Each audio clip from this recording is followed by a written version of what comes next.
And hopefully you guys can hear me. Let me know if you can hear me. And Matthew, say something. Hopefully they can hear you. Something, hopefully they can hear you. Excellent. And so if all is working, you just heard me and Matthew. You would not believe what the craziness on my computer is right now because we had to get this Turkey Day doubleheader going. And me and Matthew are going to attempt to play some Path of Exile while we are watching these movies, just to make it interesting. And so if you want to join us in Path of Exile, you absolutely can. Send me what your character name is, and I will be more than happy to invite you into the guild. And you could even join our party if you want. And if you want to just relax and watch The Terror from Beyond Space, followed by Plan 9 from Outer Space, you can do that as well. So it's entirely up to you. I do highly encourage you, if you've not seen either of these movies, to go to the link that Matthew is about to drop into the chat that will take you to the screen room, so to speak. That will allow you to actually watch the movie in real time with us, with audio and all the whole 9 yards. And I'm not even embarrassed about saying anything because these movies are in the public domain, so it doesn't even really matter. To give you guys just a little bit of background, these are two movies that I own and I love. Terror from Beyond Space is actually a serious sci-fi horror film. It's made in the 1950s, so, yes, it's just a guy in a rubber suit and the effects are cheesy, but the story is very serious. The acting is not bad. And the funny thing is that it's very, very obvious when you see this movie that Ridley Scott saw this movie the night before he started writing Alien. Now, before we get started, however, me and Matthew owe you guys some hot sauce. We do.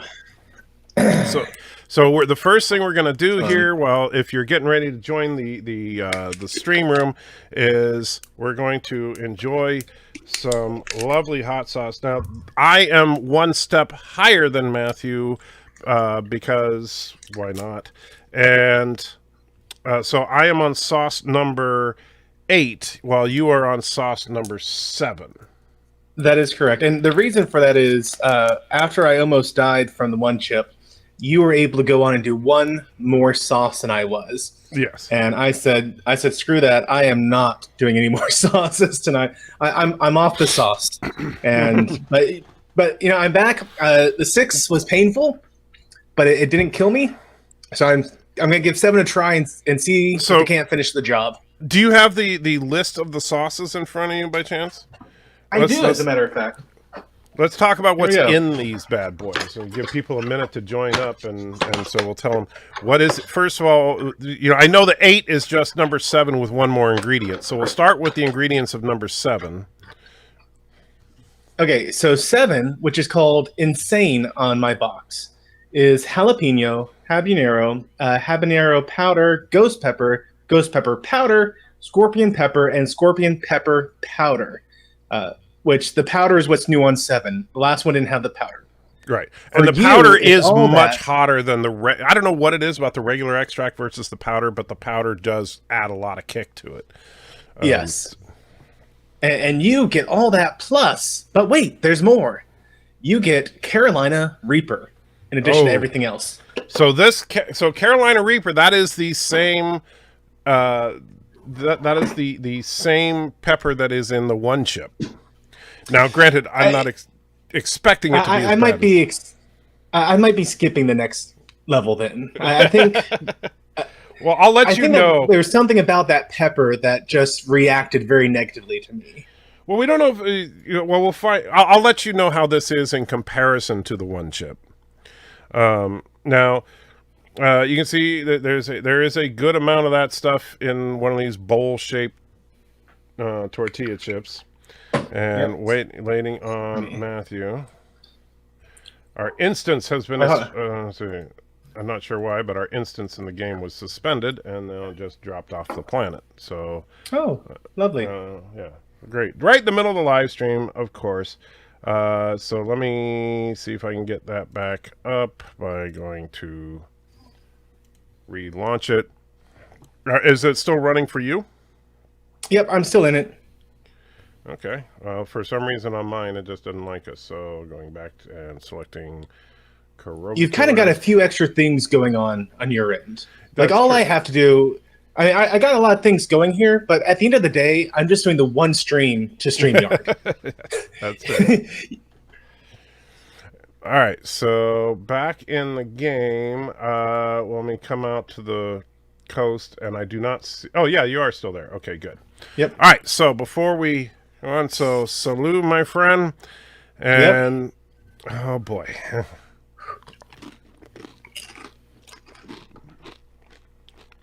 Okay. So yeah, Ooh, this one comes in quick. yeah. This one. I would very much love to get a drink of water already. Yeah. It's to For like this an one. extra. Dropped by to give a like. So Wow. for those who like me, I have to try to talk through this stuff because I can't just sit here and do it all Yeah, macho man. you talk.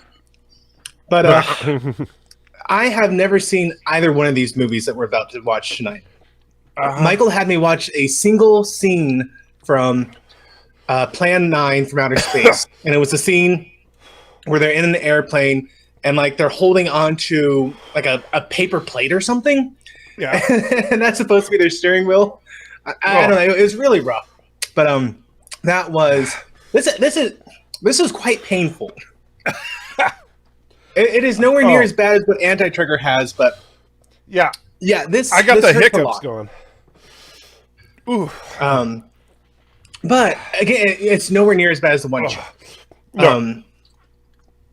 Oh. Now how Yeah, you keep How- talking. yeah, I know it's the catch-22 is if I talk, it keeps my mind off the searing pain in my tongue. Yeah. But each time I talk, I'm also blowing hot air over my tongue, which causes it to sear more. Well, and Harry, by the way, a minute ago or so, doing a super chat. Thank you. And said, yeah, something. Go 8 ahead. to like, drop by to give a like. Thank you, Harry. Sure. Yeah. Thank you. Springtime. Anti-Trigger will be okay. He did level 8 of the hot sauce challenge stuff, Yeah. and I did number 7, which is painful, but it's nowhere near as painful as the one chip. Yeah. I would agree. This is bad. This is really, really bad, but not nearly as bad as the one chip. Now, I don't know if you have this, but for some reason, when I do this hot sauce, like my ears start to hurt, like my actual ear canal. Really? And I don't know if it's just like my sinuses vacating everywhere. And it's like a That might vacuum be. being sucked in. Well, my nose is actually clearing up a little bit. That's good. Oh, and thank you, Harry. Says Which, something. I can't read that. No pate buena or good night all. Good night, Harry, and thank you, my friend, for. And Politics Spring is saying you have to let it burn out. No milk, no water, nothing. He says trust him, but I'm sorry, I don't have the trust. I'm waiting. Yeah. There's this beautiful, beautiful water right here with my name on it. I know water's not the best thing for getting rid of pain. I don't care right now. It's what I have, and I am looking forward to it. Yeah. Yeah. Pain bad. Water will be good. The stupid thing is, I can't see the timer, so I'm not 100% sure. I don't. Did you have it on your stream? Because I don't see any timers on your stream. No, we've been going now for 5 minutes. And what's your goal for this? Or are you just every time someone donates, it prolongs the pain? Well, That's right. Yeah, well, Harry donated twice, so I figure we're good for at Thank least you, Harry. another minute or two. Oh, man. So, yeah. So Path of Exile, guys. Yeah, This is a Diablo-like game. This is a lot like that Diablo 3 we played a couple months ago. You run played around. Diablo 3?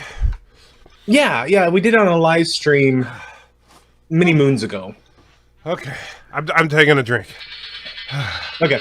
And Toltec is saying that drinking water will only make the heat level shoot back up. Toltec, That's true. let's find actually. out with this together. I believe you, but at the same time, I'm a man of science. So this is for science, everyone. Okay. That was a very nice, relieving drink of water I just had. I don't feel the heat levels rising back up on me. Oh man. I have to say, I am really, really dreading whenever we get to number 9. That's the one that has Carolina Reaper and Carolina Reaper powder. Which may be next week for you. Or 2 weeks, because next week is Thanksgiving and we're not doing... Yeah, worst case scenario actually could be tonight if enough super chats come in, but I doubt that. And so, again, everybody, please. Oh, that is so hot. I got the milk from last night, which sounds wrong, but I got a little mini fridge down here. So this isn't just milk that's been sitting on my desk all day. This is quite cold. So I'm going to... And I'm having some gelato.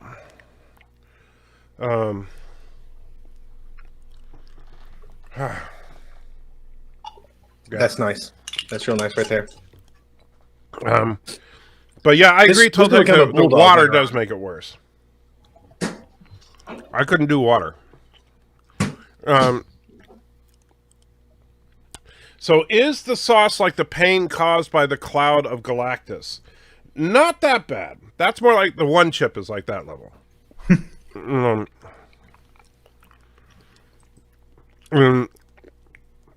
Valor says that Viv has been playing Path of Exile more than him, and she's been playing the Witch and made a Necromancer. Oh, cool. Yeah, the interesting thing about this game is you can make just about anything you can imagine as far as a D&D type character. No reward is worth this. This stream is in violation of CDC guidelines. Stop immediately or we will arrest all involved.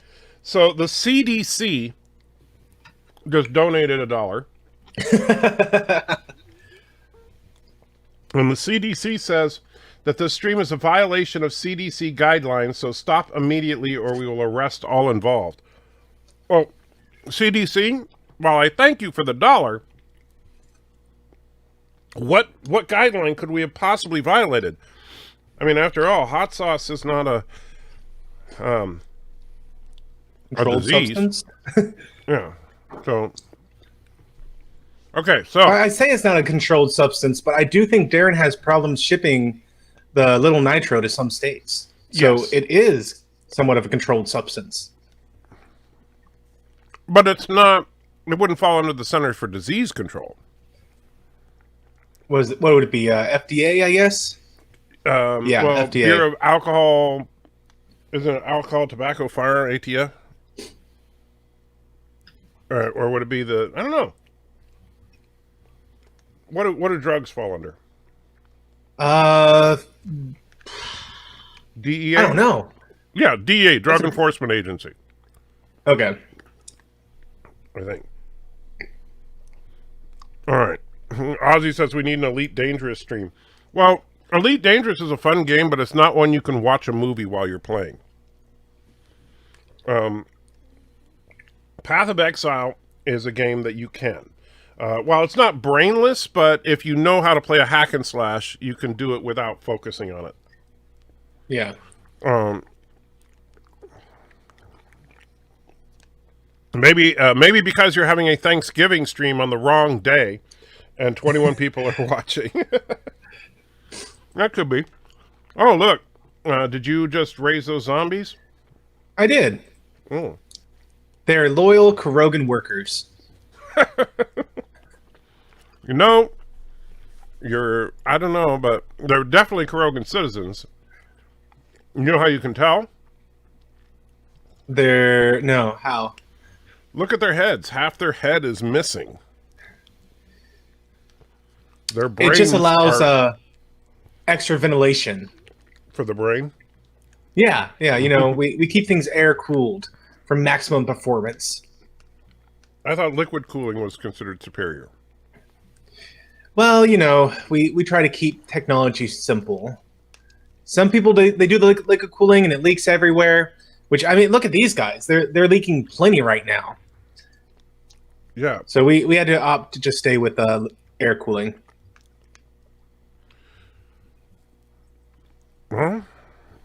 Well, I gotta say, Bird of Prey must be very proud of you. Well, see, this is how loyal Kurokan citizens are. Even after death, we want to keep serving. Jill on True, Sean, how you doing today? All right, so let us go ahead and start the movie.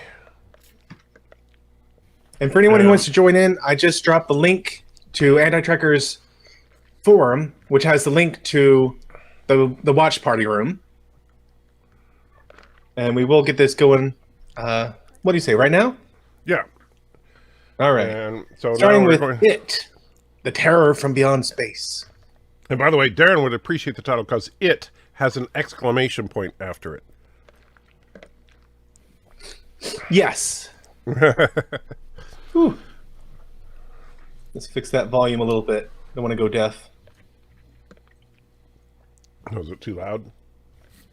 Yeah, I had the volume at max. Yeah. Okay, I must have it. There you go. Yeah, Thomas, I'm so loyal. I crashed in a bird of prey ship. I learned from the best. Yeah. And so you can hear, like, this music is very 1950s, right? Oh, yeah. Oh, by the way, I'm not even kidding. When we get to Plan 9 in the credits, you will see the name Dick Cheney. I just think that's hilarious. I'm assuming there's no relation. I assume so as well. So, typical 1950s sci-fi credits. But that is actually the setting of the movie here.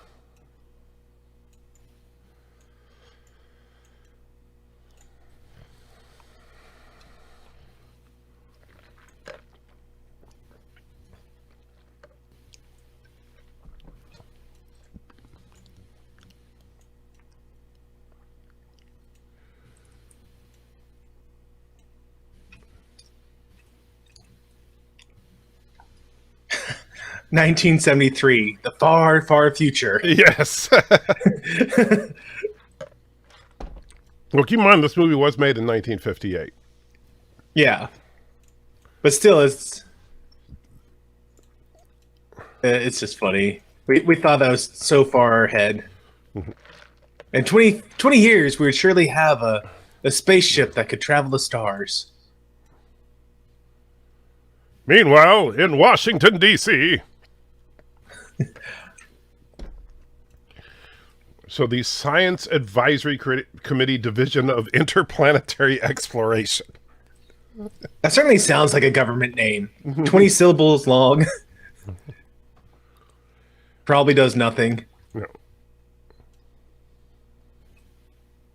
So they sent the first ship to Mars.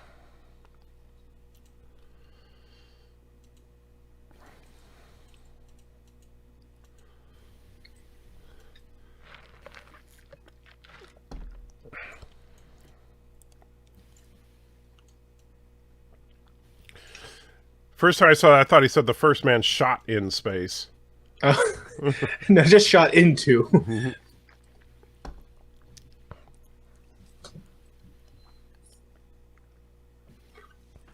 Man, my tongue is still on fire. I got a little sting to it, yeah. Yeah.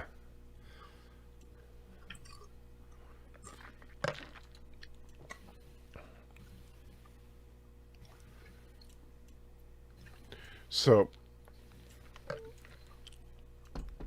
Are we doing a flashback in this narrative, or no. okay?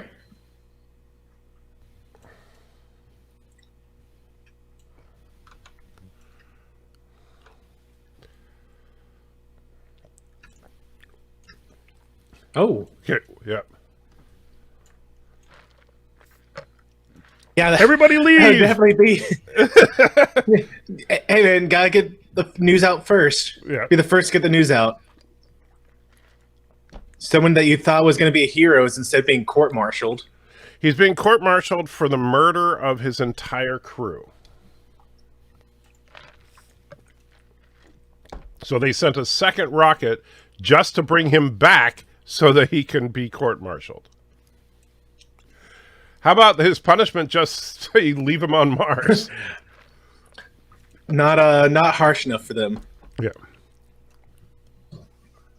So how do they know that he actually killed the whole crew? Is that just their assumption, or? Well, he is the only one still alive.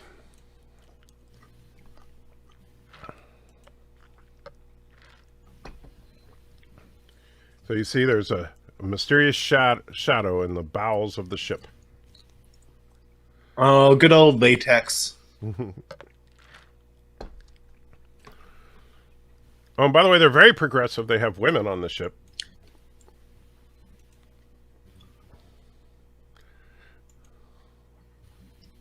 Where are you? You coming? Yeah, I'm just fighting something. Where are you? I went through the door. Oh, you went back to the flats? No. Oh, well, I was looking for you. I didn't see where you were. Yeah, I went to the mud flats. Where are you? Where are you? Are you in the mud flats? No, I'm in oh yeah, I'm at the mud flats. Okay, let me see if I can find you.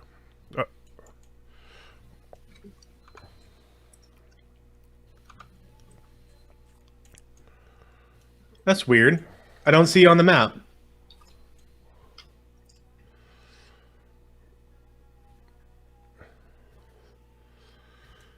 Okay, so we are seeing right now the crew of the second ship, right? Yeah.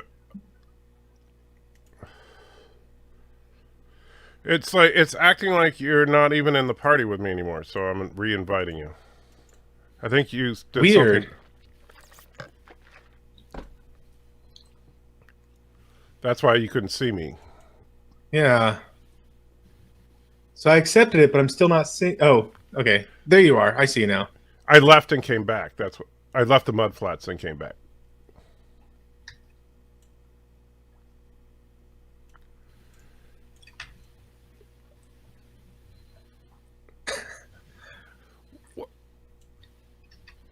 I believe it. Well, you're Kurogan.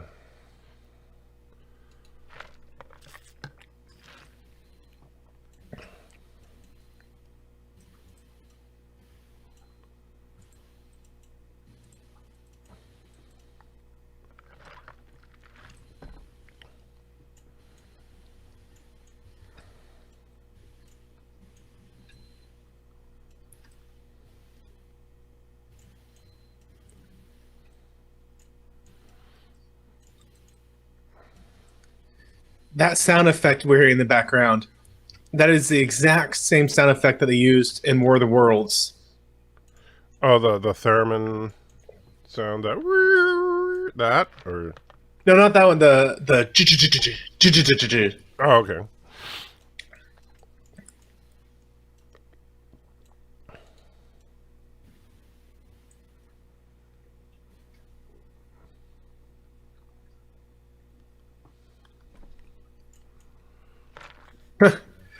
We think you killed your entire crew, but have fun, walk around. Yeah.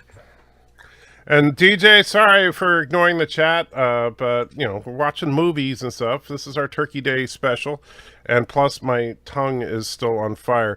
How many extra large super chats can I mark you down for sending to Bird of Prey? Well, I'm not sending any to Bird of Prey. So right now, DJ, we are watching It, The Terror from Beyond Space. The link should be in the chat, but Matthew will post it again in a minute, hopefully. There you go. Yeah, so come join us. Basically, the premise so far, rocket ship on Mars picking up the sole survivor of another rocket ship that was on Mars, and the sole survivor is accused of murdering his entire crew. Man, it's like I take a drink and I feel okay for a second, and then it just slowly starts to burn again. So notice, they have 2 women in the crew, and their job is to serve all the guys food. See, it's so progressive. You know, you joke about that, but the first woman on the new International Space Station, she went up to deliver an espresso machine. And everybody made such a big deal about her going up there. And, you know, she was actually a very competent scientist. It was just like no one thought about the optics of having the first female going to deliver coffee to all the men up there. That is funny. Man. I am just, yeah, that is powerful sauce. And let's see. Springtime wants to know, how many orphans do you have? None? But well, aren't those orphans that are following you around? No. Look how big they are. You know there are adult orphans, right? I don't think that's a thing that exists in Kuroga. Oh.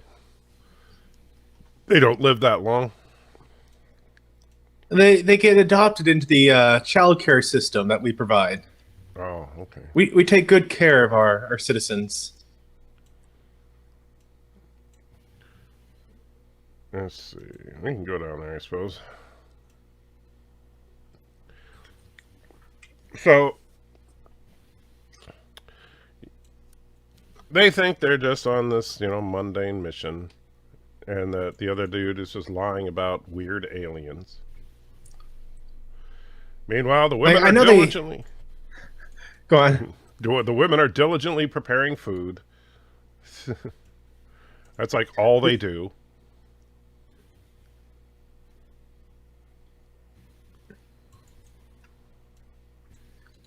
I know they need him to not be in change for the movie to happen.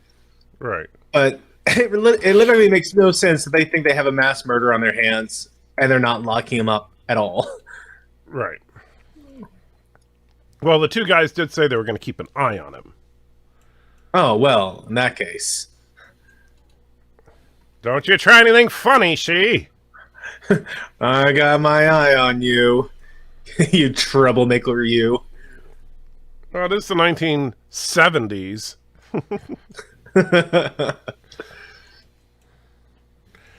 How is Life with Matthew going to feed the extra large super cat that are very hungry? What's extra large super cat? I don't know. So, oh, I'm sorry. I thought he said super chats earlier, but Springtime says, how many extra large super cats can I mark you down for to send to Bird of Prey? Oh, okay. Well, I didn't know we were sending extra large super cats to Bird of Prey. I didn't know that was a thing, Springtime. And now I'm very, very confused. So why is your character name Polly X Anus? Close, but no. I went with a well-known Greek priest from back in the day. Obviously not that well known. Well, to be fair, there's not really much in the way of really well-known Greek priests. I wanted to get... there was a Greek figure, I forget his name, but he Polyexanus. He was like one of the really, really bad Greek figures. He was someone who betrayed Zeus. I felt like it would work well for Templar who had fallen from grace. But apparently someone else thought so too and had taken it already. I was surprised. Oh, I'm an idiot. Yeah, that's true. I just realized that everything is color coded. You didn't know that the loot was... No. I missed it. Have you never played? You played Diablo 3. I played Diablo 3. So, yeah. So, FYI, the white loot is normal, blue is magic, gold or yellow is rare, and like orange or brown, actually I guess it's more brown, is unique, and then green is quest items. Then the sockets that are in most of the armor pieces, blue is for intelligence-based skills, red is for strength-based skills, and green is for dexterity-based skills. Mm-hmm. And so what item you, what gems you put in there is, of course, what gives you your actual abilities, which you figured that part out because you do the raised zombie Yes. thing. Yes. Yeah.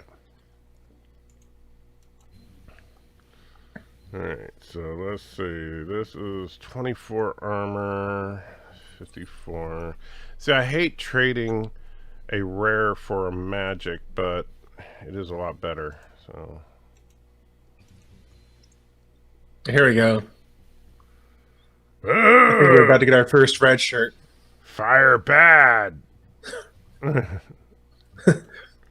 right, let's see. We put it.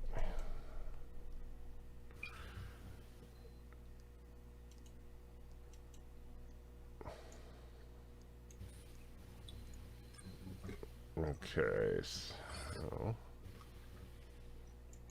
and then you definitely want to start learning how to use the support gems too. Yeah, I've just barely started to understand that a little bit, and the fact that the slots that have lines between them are linked up for support. And so if you put a support gem, but then the support gems are sometimes compatible, sometimes not. But like right now, so I just put lightning tendrils in this chainmail that I found, right? So if I go to the screen, so lightning tendrils base does 11.74 DPS. So then I put add fire support, and it jumps to 33.15. Mm-hmm. So it like triples the firepower there. So yeah, they make a huge difference.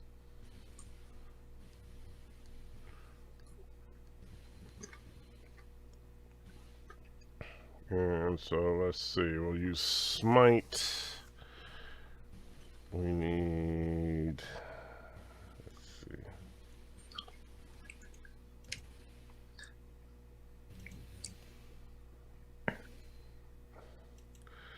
So do I have, yeah. I'll be right back. I'm gonna head into town for a second. Okay. Do y'all feel like the spice must flow? Like there's an older movie that does horror well, like something that's truly horrifying. Apparently, it makes cooking faster and Because easier. I mean, Also, Alien good is a spicy truly chicken there. like horrifying movie. As a young, I remember being a teenager watching that and being like, "Wow, that's intense." I mean, intense would be a better word than horrifying. Whereas this is like, well, this was really scary for its day.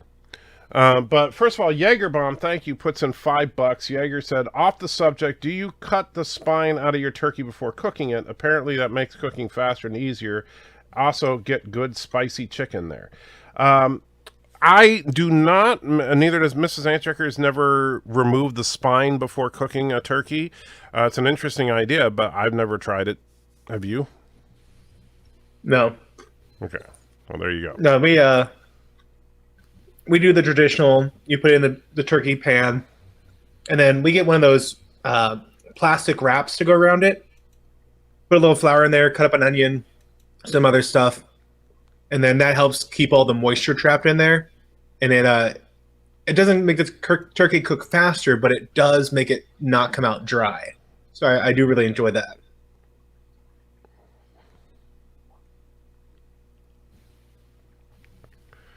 All right, let's see. Change to bleed.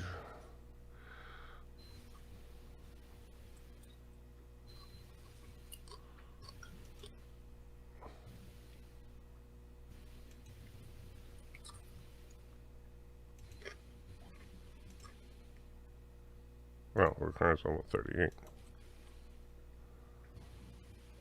I've never seen such a lazy crew in all my life. What? All they have to do is walk down a flight of stairs. Well, that's a lot of work.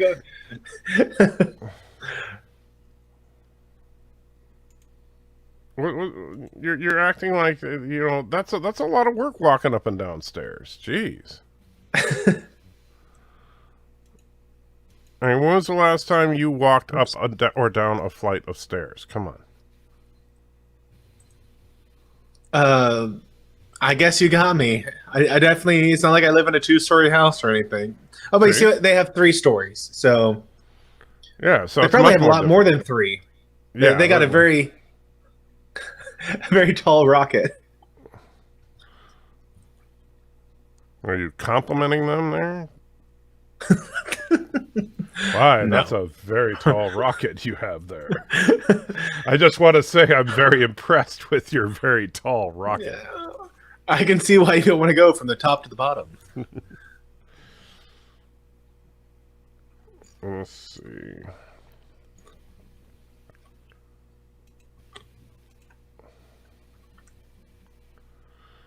So, dang it. I do forgive the early movie idiocy of people. No, at this point, no one's expecting there to be an alien creature killing them off one by one. Because there hasn't been movies about it yet. Yeah.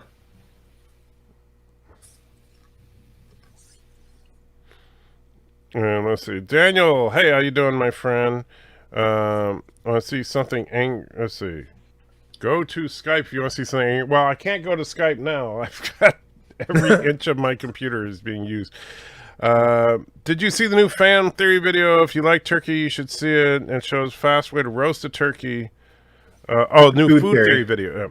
Sorry, I've got a wire in the way because I have not seen that. But you know what? The best way to cook a turkey is to have Mrs. Anti-Tricker cook it. I will easily say that Aliens and the 1982 The Thing are still two of the most horrifying videos to this day. I wouldn't say Aliens. I think Alien. Aliens is not horrifying. It's fun and intense. Yeah, it's a very much action movie. Yeah. But yeah, Alien, maybe it was just because it was so groundbreaking. Like for me, it was such a new and novel idea. Maybe that's what made it so, like, right on the edge of my seat for me. Yes, it's nothing like this movie that we're watching right now that was made 20 years before. But, you know. Uh-oh. Now, to be fair, no one looked at an egg and got something slapped on their face. Well, that's true. It's very, very different. This is weird. Why can't I find that? I wonder if it's just...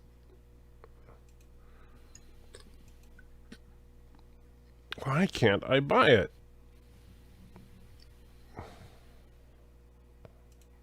Let me check something. All right, I'll be right back.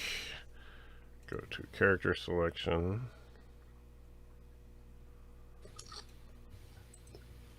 Come quick, come quick. All hands on the double. Double red alert.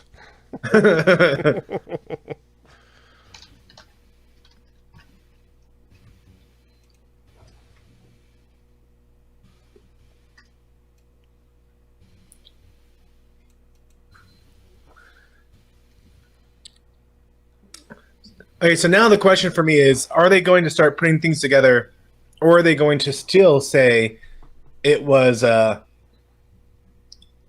lone survivor who killed everyone off. Well, I'm without giving too many spoilers here. Yeah, it's once they see that there is an alien on the ship, they kind of put two and two together. No, I mean like right now with the dead people starting to show up. I wonder how long they're going to try and stick to. Oh yeah, it was the guy that we've been keeping a close eye on, but hasn't been locked up. No, I think if I remember correctly, they figured out pretty quickly here. Because notice, this doesn't look like Alien at all. Yeah, this some similarities.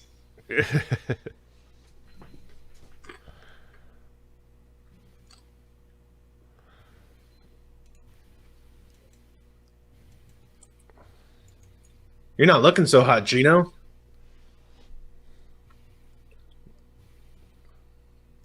Yep, nothing like Alien.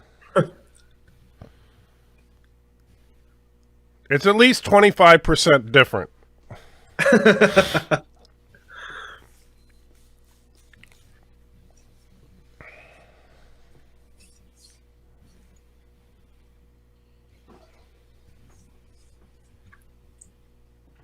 Oh, Daniel, you make me look like a curmudgeon.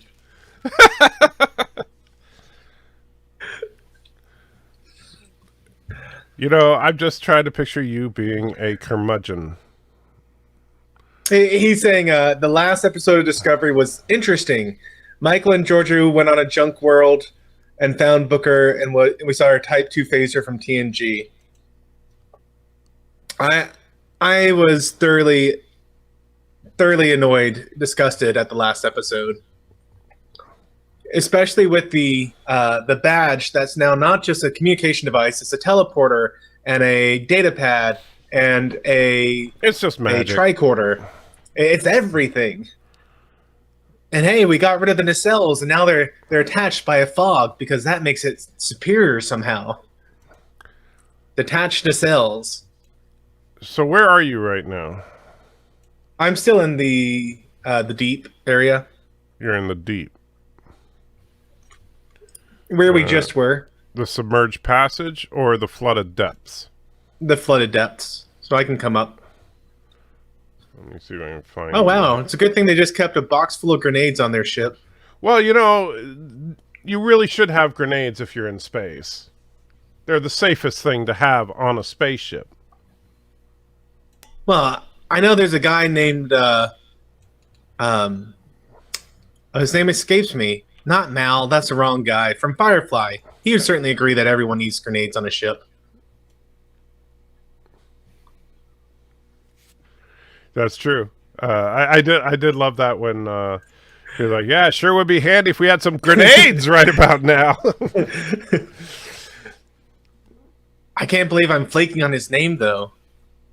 I know that he was played by what's his name, Baldwin, but Yep.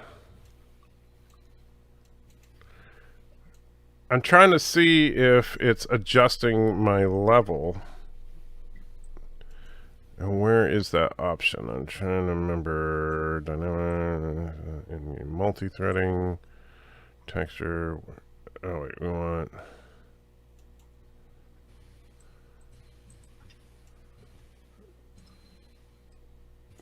Yeah, level downscaling is enabled. So if I have low level party members, level downscaling will be applied to your character. So that means that while this is my main, I wanted to show you how this is my Templar. Oh, okay. But I was gonna show you, but I don't know where you are. I just joined your party, so we should be able to find each other. Okay. Eventually. Are you in the depths or whatever the I should be in the submerged passage. Same as you. Well, Somewhere. it could be because we're both. You just joined the party, so we may have to exit this instance and come back.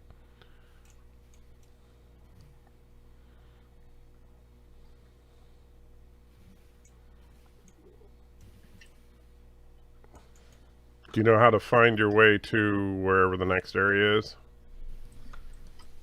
Yeah.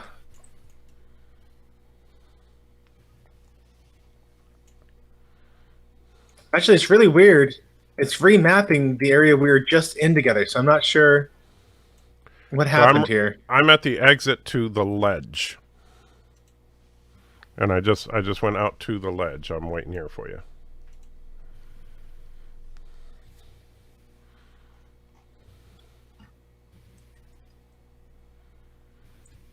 Okay. What on earth is this? What's that? Hey, Whispering Ian, Essence good of to see you. Greed. Oh yeah, those whispering essences, those are awesome. You right click on it, and then you left click on any normal item. It turns it In into a trucking rare, support, fellow creators, folks. and it'll give it one of the attributes that's listed in there. Oh, cool. So Ian, thank you so much. Drops in $2. Has been trucking support fellow creators. Thank you, Ian, and it's good to see you, my friend. Hope that it all has been going well. I'll tell you, the stores here are in short supply of stuff now again. Yeah, it's, gosh, I say this, my mom gets so mad at me. But I was talking about how this is kind of following the flu, where we have seasons, and we're starting the next season of it, it looks like, when you look at the graphs and data. She's like, Matthew, stop calling it the flu. I'm like, I'm not calling it the flu. I'm just saying it follows a similar pattern. Any day now, you're going to come out to the ledge where I'm waiting for you. But I am trying to find you.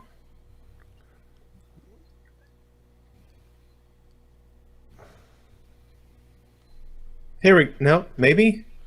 The ledge. You're looking for the exit to the ledge. That's true. That is exactly what I'm looking for.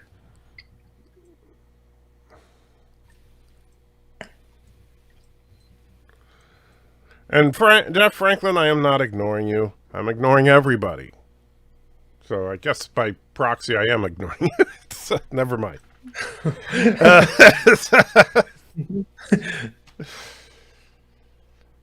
All right, so there's the horrifying monster.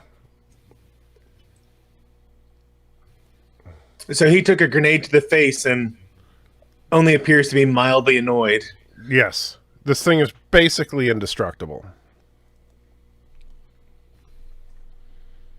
See, they're going, yeah, look at this and all those grenades. Now think about it. They're on a spaceship and they're grinning about grenades going off. And by the way, you'll learn later in this that room where the monster is has the door to the nuclear reactor. So just say it. All right, there you are. All right, so this is my Templar here. So my primary attack is Smite, but my secondary attack, check this out. This is like, Yeah, that's a nice AoE. yeah, it's called Wave of Conviction. Jane, thank you, Jeff Franklin. And yes, I won't ignore you. Jane is a girl's name, but that is who said it. Oh, that's the character in Firefly? Springtime's wondering if the hot stuff is destroying my brain. No, all the pain is subsided. We're doing good.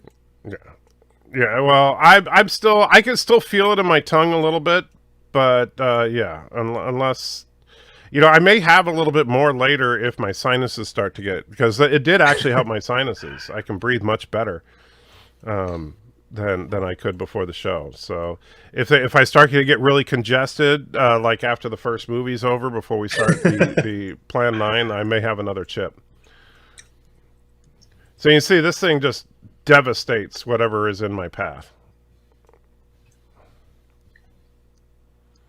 I really enjoy visiting low-level areas. It makes me feel really awesome when I just plow through all the enemies. Well, you want to? Yeah, my character's hot stuff. What's the furthest What's you've that? gotten? What's the furthest you've gotten so we can do something a little more I have gotten challenging? to the Goatman.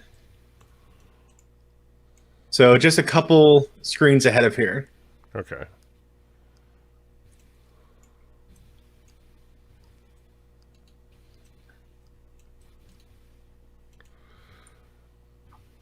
And So strong he can bend a gun.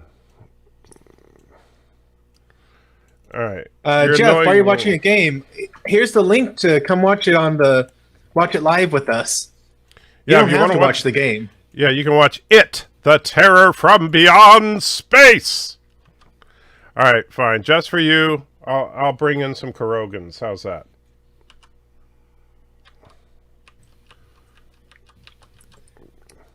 Yay, Kurogans! Yeah, so now we have lots and lots of Kurogans.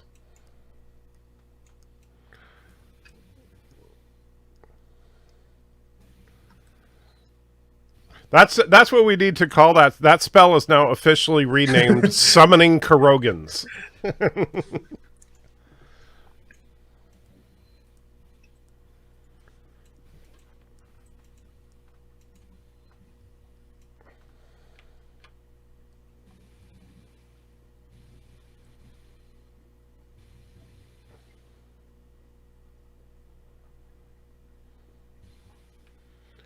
Yeah. The women are here. They should be serving us food right about now. But they're also nurses, so they know that Yes. maybe gas will take care of this thing.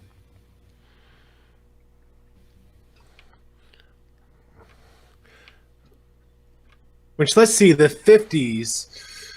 I guess the 50s we weren't too worried about gas yet.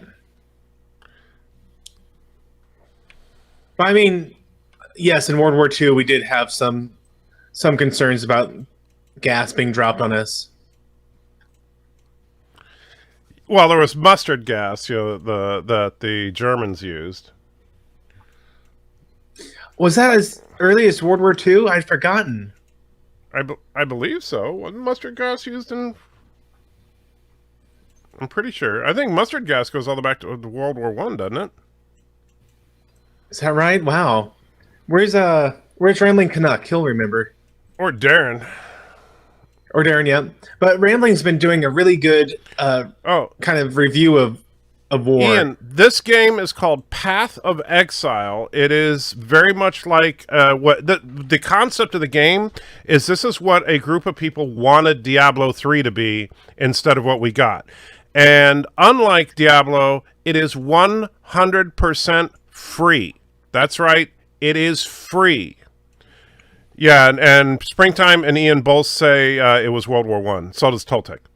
Wow. Okay, then. So you can go to Steam. It is on Steam. You can also download it straight from their website if you don't like Steam. But if you do, in fact, decide to get the game, let me know your character's name, and I will invite you to join my guild. And there are microtransactions in the game, but none of the microtransactions change any attribute of your character. They are only physical appearance skins. So you can change like the effects of your spells. You can change the looks of your armor. You can even put like non-combatant pets and stuff like that you can purchase with microtransactions. And also you can do things like as a guild owner, I can purchase more storage space for our guild if enough people start joining. But as far as actual gameplay, your character will never become any stronger. There's no pay to win.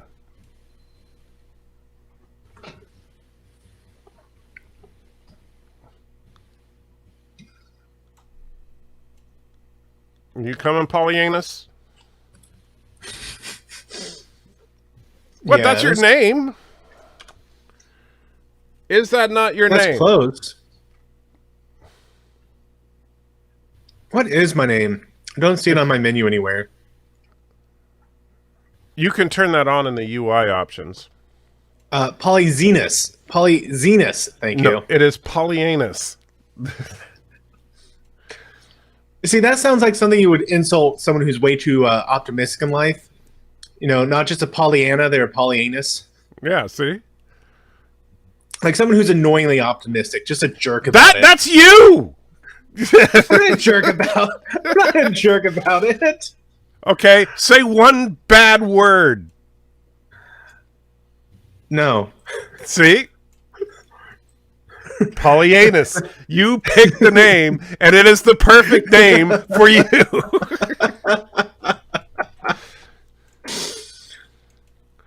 By the way, have you... Matthew, he's such a Polyanus. You should change your username now. Your YouTube channel will now be Polyanus.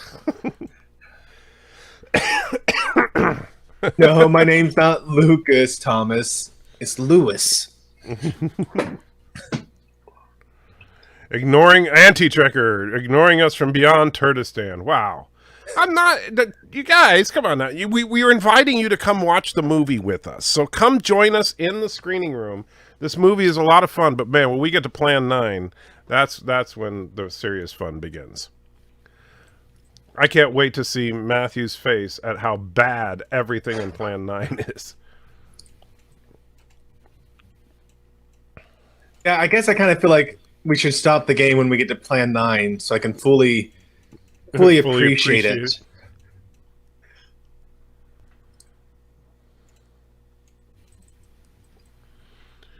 You heard Polyanus. Daniel says, you guys should play Star Trek Online. Ah, no. I do not have Star Trek Online. It's free to play now, but it is pay to win. And also I'm sorry, no disrespect to anybody that likes the game, but the mechanics of the game are just broken. I mean, the ship combat is nice to look at, and some of the aspects of it are pretty cool, but the ground combat in the game is absolutely horrifically bad. And so I gave up on it years ago, and I paid the full, couple of $100 for the lifetime membership and everything. But and I've tried, and I even beta tested on the game, but yeah, that game is... The guy on the sick bed, he is the one who had his foot clawed up just now, right? I don't remember now, because I was... Oh yeah, I love these skeletons in the wheels. They're just hilarious to me.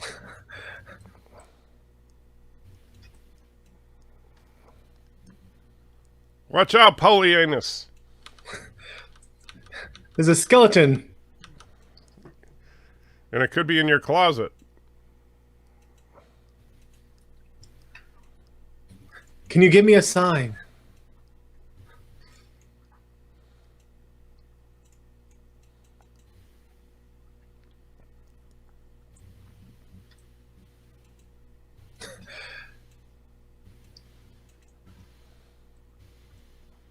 Ooh, this guy's tough.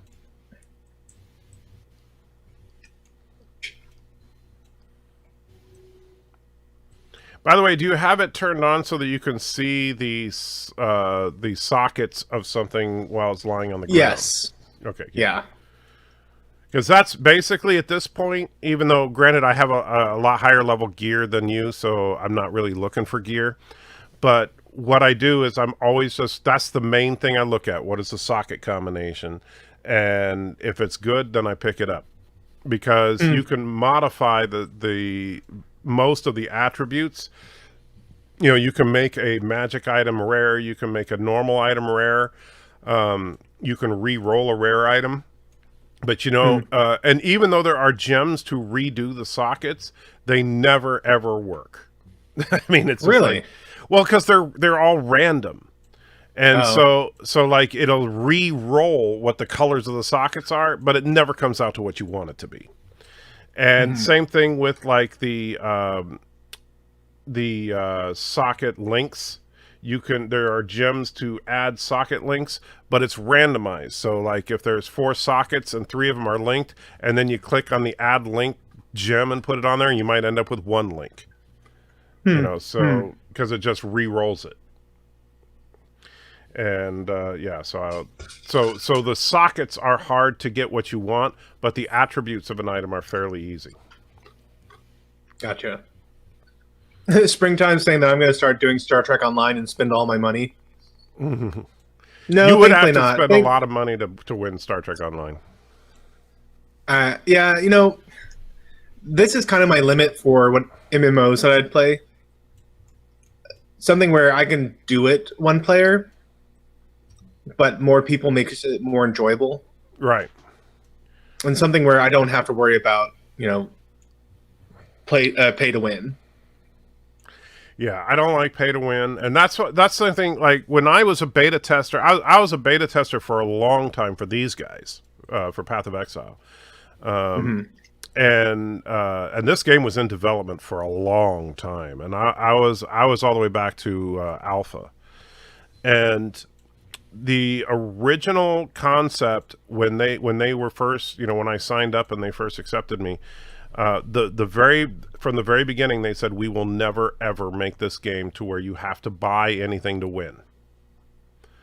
And so, yeah, I immediately had a lot of respect for them.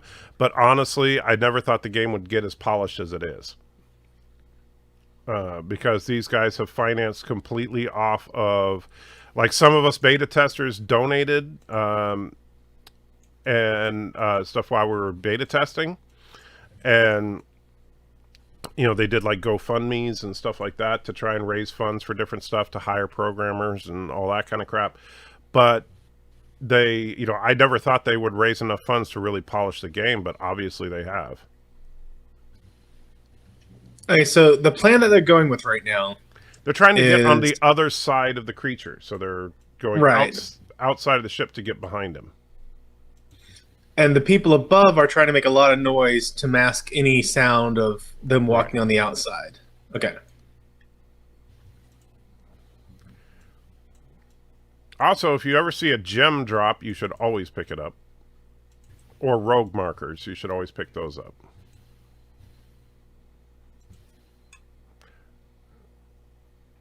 Oh, okay. This is one of those. Okay. So I've already done these, but yeah, you want to basically solve the puzzle here.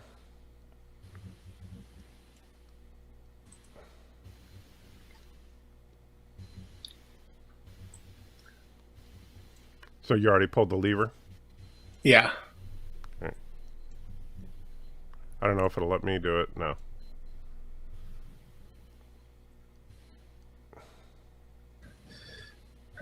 That looked painful. What, the spikes?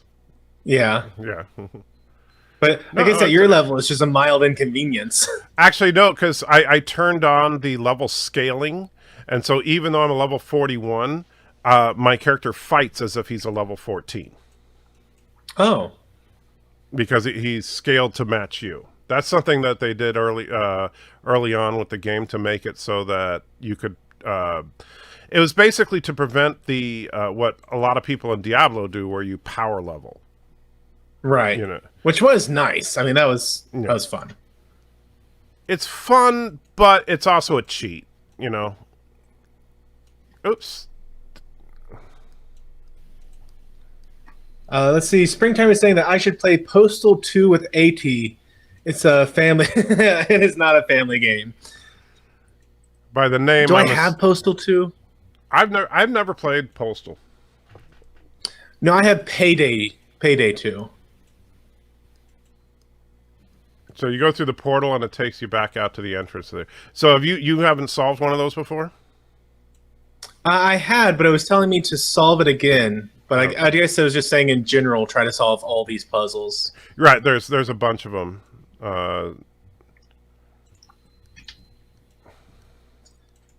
So let's see. Lucas or Lancer 737 wants to know It versus The Thing 1982. Who wins? In a fight? The 1982 Thing would dominate. However, the original Thing, I think It would probably beat. Now, what about in terms of just movie qualities? Which do you enjoy more? Well, they're really different. I mean, honestly, The Thing is grotesque horror. As Darren, remember, was talking about the difference between grotesque and I can't remember what the other term was that he used. But for, whether the horror is psychological versus something shocking to look at. Uh-huh. And the thing was really, I mean, that was its whole shtick. It was incredibly grotesque. But this is more about the idea of an unstoppable thing on your ship. Okay. Do you see on the map that icon on the mini map? Yeah, the one. Yeah, the cache. rogues cache. Yeah. Yeah, you Or always smugglers. want to go for those. Okay. I'm assuming you haven't actually been to the rogue place yet. I just barely went there, but I haven't done any mission. Okay.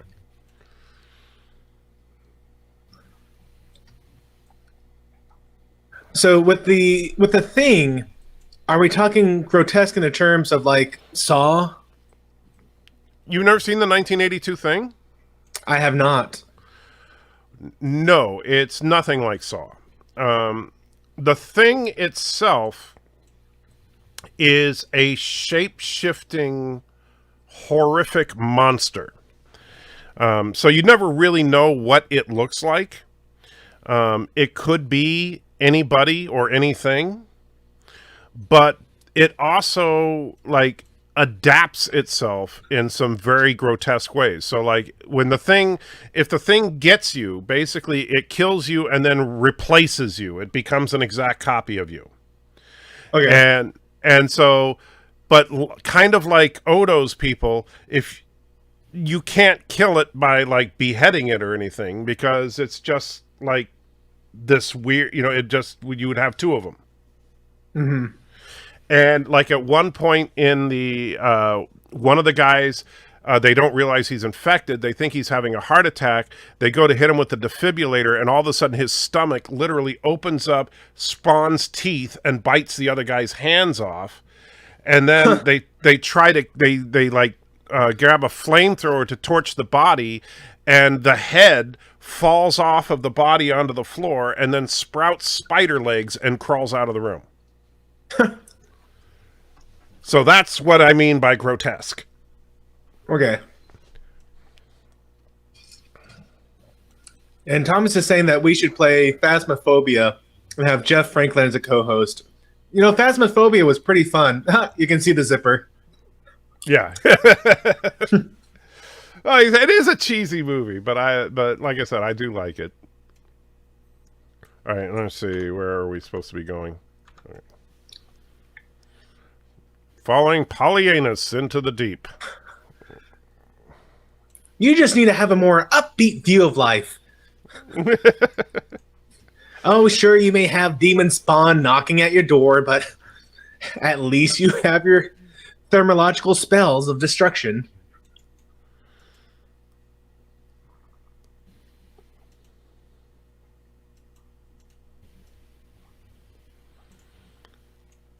If only there was a way to kill Polyanus.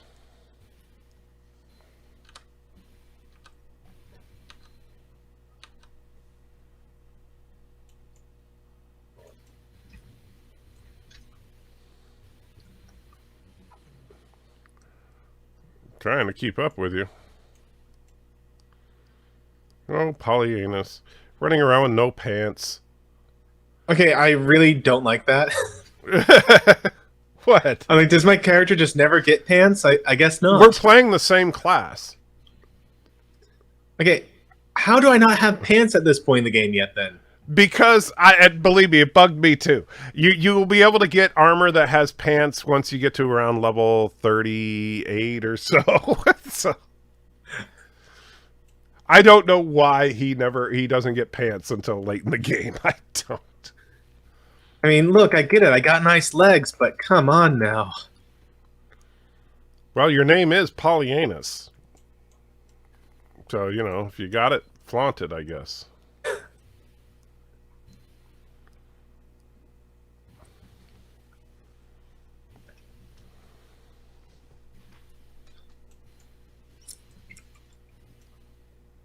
I think Jeff and Thomas are both right. And I think the end result is we just need to do Phasmophobia again sometime soon. Well, I'm sorry I wasn't able to join you, but Saturdays is that's my day with Mrs. Anti-Tracker generally. Mm-hmm. Kind of like my Fridays. Not that that's my day with Mrs. Anti-Trucker, but that's my I was day going to with say, my you missus. know, I might have to hit you or something. Do you have any idea where you're going? Because it looks like you have no idea where we're going. Because I've just been So following far, you. I've been heading for places where we haven't been yet. I see where we came from. Right. I just You know, don't if you see hit the the way tab up at button, this it point. brings up the main map, right? Yes. Okay. Oops, and then you ran off when I wasn't looking. Jerk. Here we go. Okay, I think we're heading the right way now. Well, I'm trying to catch up with you.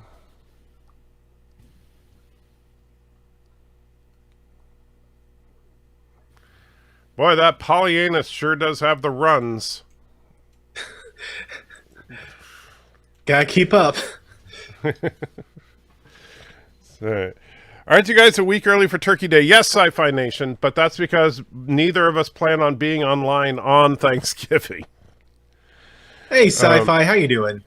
Let's see. Mrs. Antricker is probably better at Phantasmophobia than Life with Matthew and Anti-Tricker and Bird of Prey 5. You know, I don't know if she'd be better at it, but she would probably like it. She does like horror. But she's not a big gamer. In fact, the funny thing is, like, the one game that Mrs. Anti-Checker really got into was Diablo 2. She and I played Diablo 2 for hundreds upon hundreds of hours.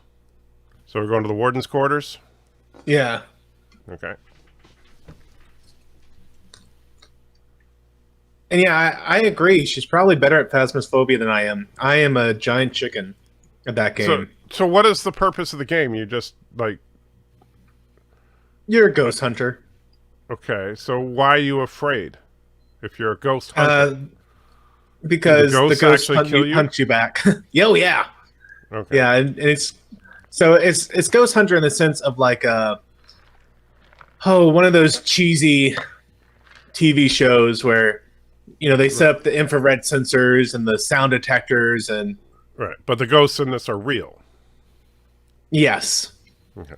And you have 5 minutes to find the ghost and like figure out what sort of ghost it is, maybe do a couple extra things, and then get out of there before it kills you. Speaking of killing you,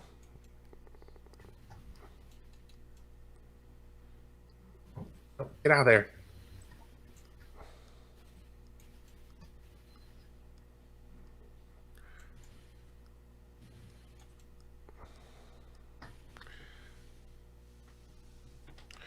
Malfi says my dad really liked Diablo. I love the Diablo series, but honestly, Diablo 3, while I do think it's a solid game, pales in comparison to Diablo 2.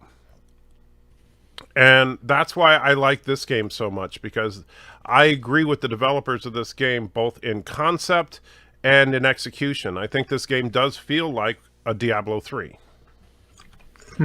Where I think the biggest problem with Diablo 3 is it didn't feel like Diablo 3. I don't even know what that is. Oh, it's a hat. I found a hat.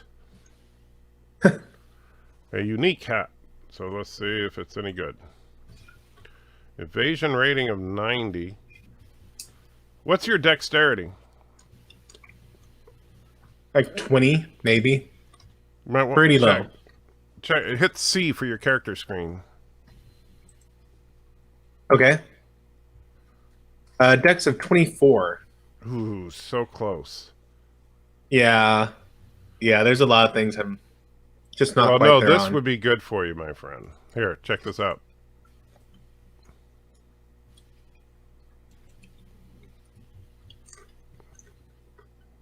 Wow. Wow. But I'm just barely too slow for it. Right. But you put on a ring or an amulet that gives you a little bit of dex, and you can use that. Which we Okay. have.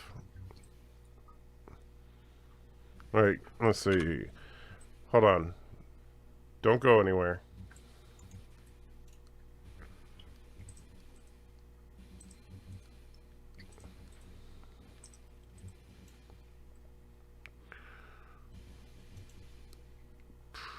see what kind of rings we have here. Maximum life. Here we go. Just what the doctor ordered. See, I'm actually trying to help you out. All right, check this out. Okay. Jade amulet.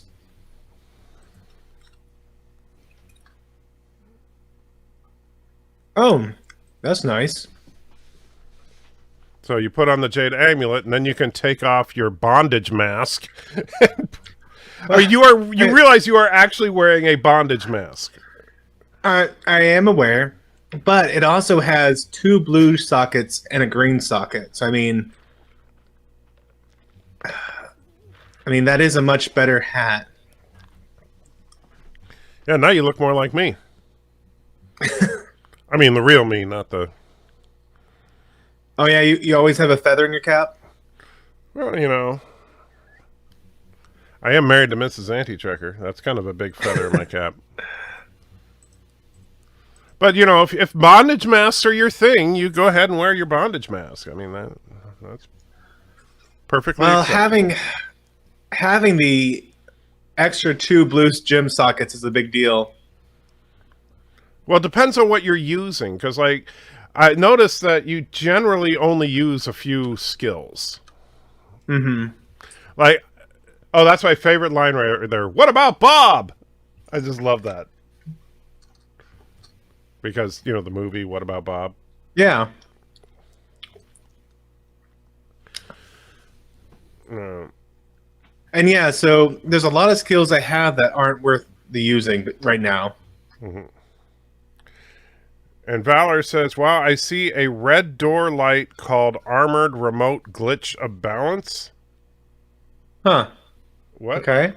I have no idea what he's talking about. Do you know what he's talking about? I don't. All right, so you ready? Polyanus? Yeah. Okay. Polyanus exploring the dark.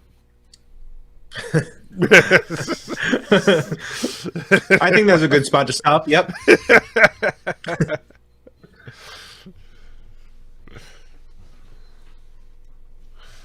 All right, so don't forget to unlock the waypoint if you haven't already.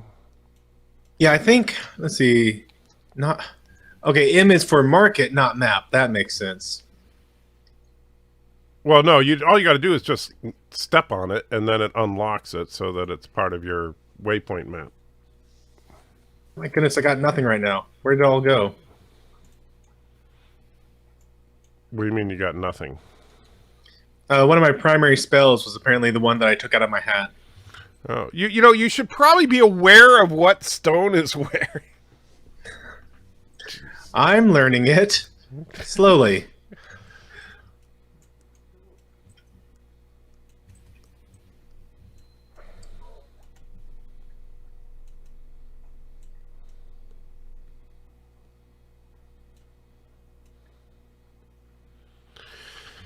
Oh, Polyanus. What? That's not what I meant to pick up.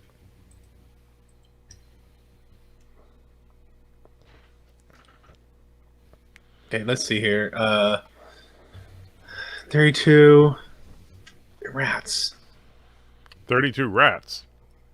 Yeah, I found some shoes that have a better gem socket combination for me, but it is a much weaker combination. Like, it's a horrible pair of shoes. What would you be losing?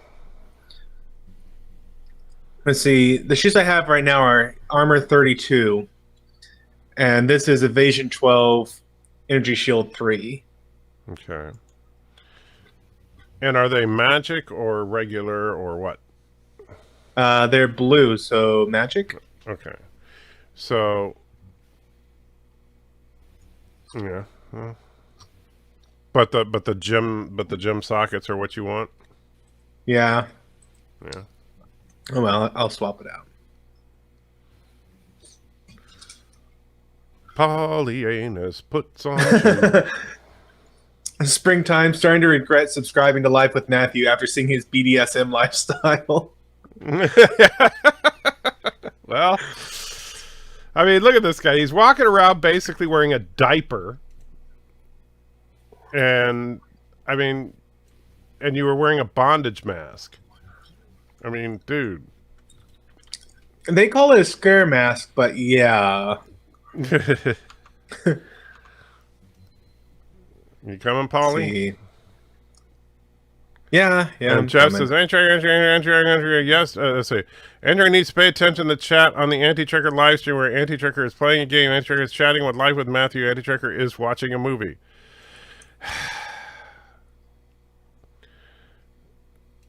These are all true statements. Yeah. The door might not be in your version of Path of Exile you're playing on the PS4. I don't know. Yeah, I haven't played the PS4 version.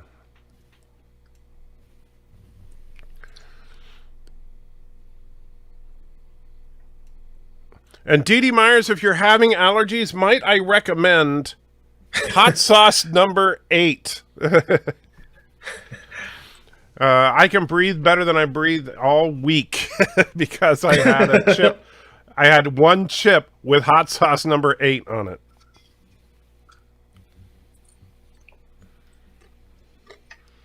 What are you doing, Polly? So this poor fool's still stuck. Oh, yeah. He's stuck down there for the whole movie. I mean, it's like, that's his whole thing. I think in the credits he's listed as the guy that was stuck.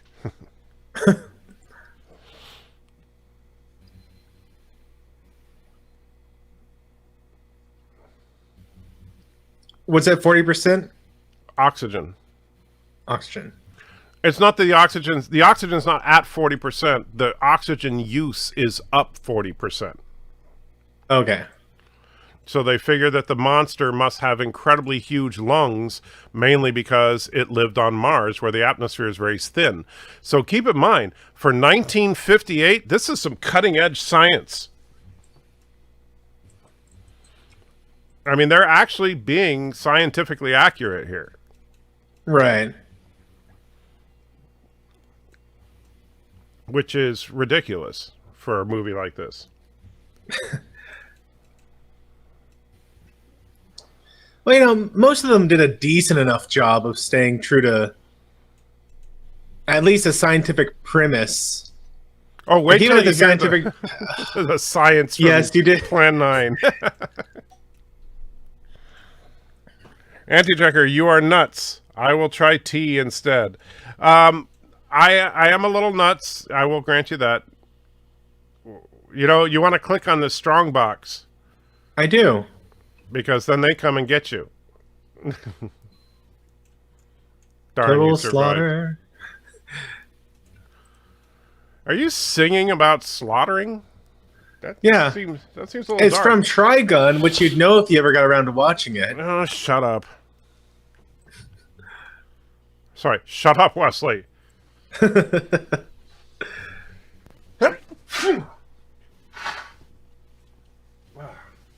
So they've donned space suits and they are jettisoning the atmosphere. Well, jettisoning the atmosphere. That was a dumb sentence on my part. Yes. Which is nothing like the movie Alien. This is not how Sigourney Weaver defeats the alien at the end of Alien.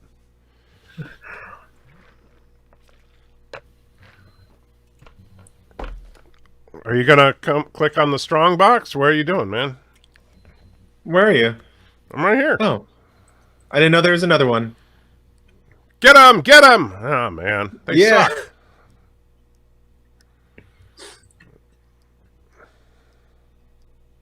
And that the alien is really holding out here. Well done for him. Well, he was played by Bird of Prey 1. No, I shouldn't say that because Bird of Prey 1 was actually in Plan 9 from Outer Space. I'll be interested to see his debut performance. Yes. And he enunciates just as well as Bird does.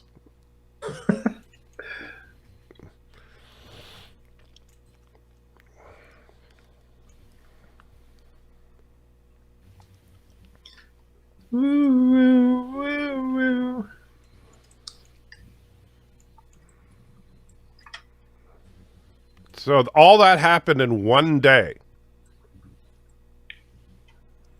And they were saying that he was worried that he only had enough food for a year. Mm-hmm.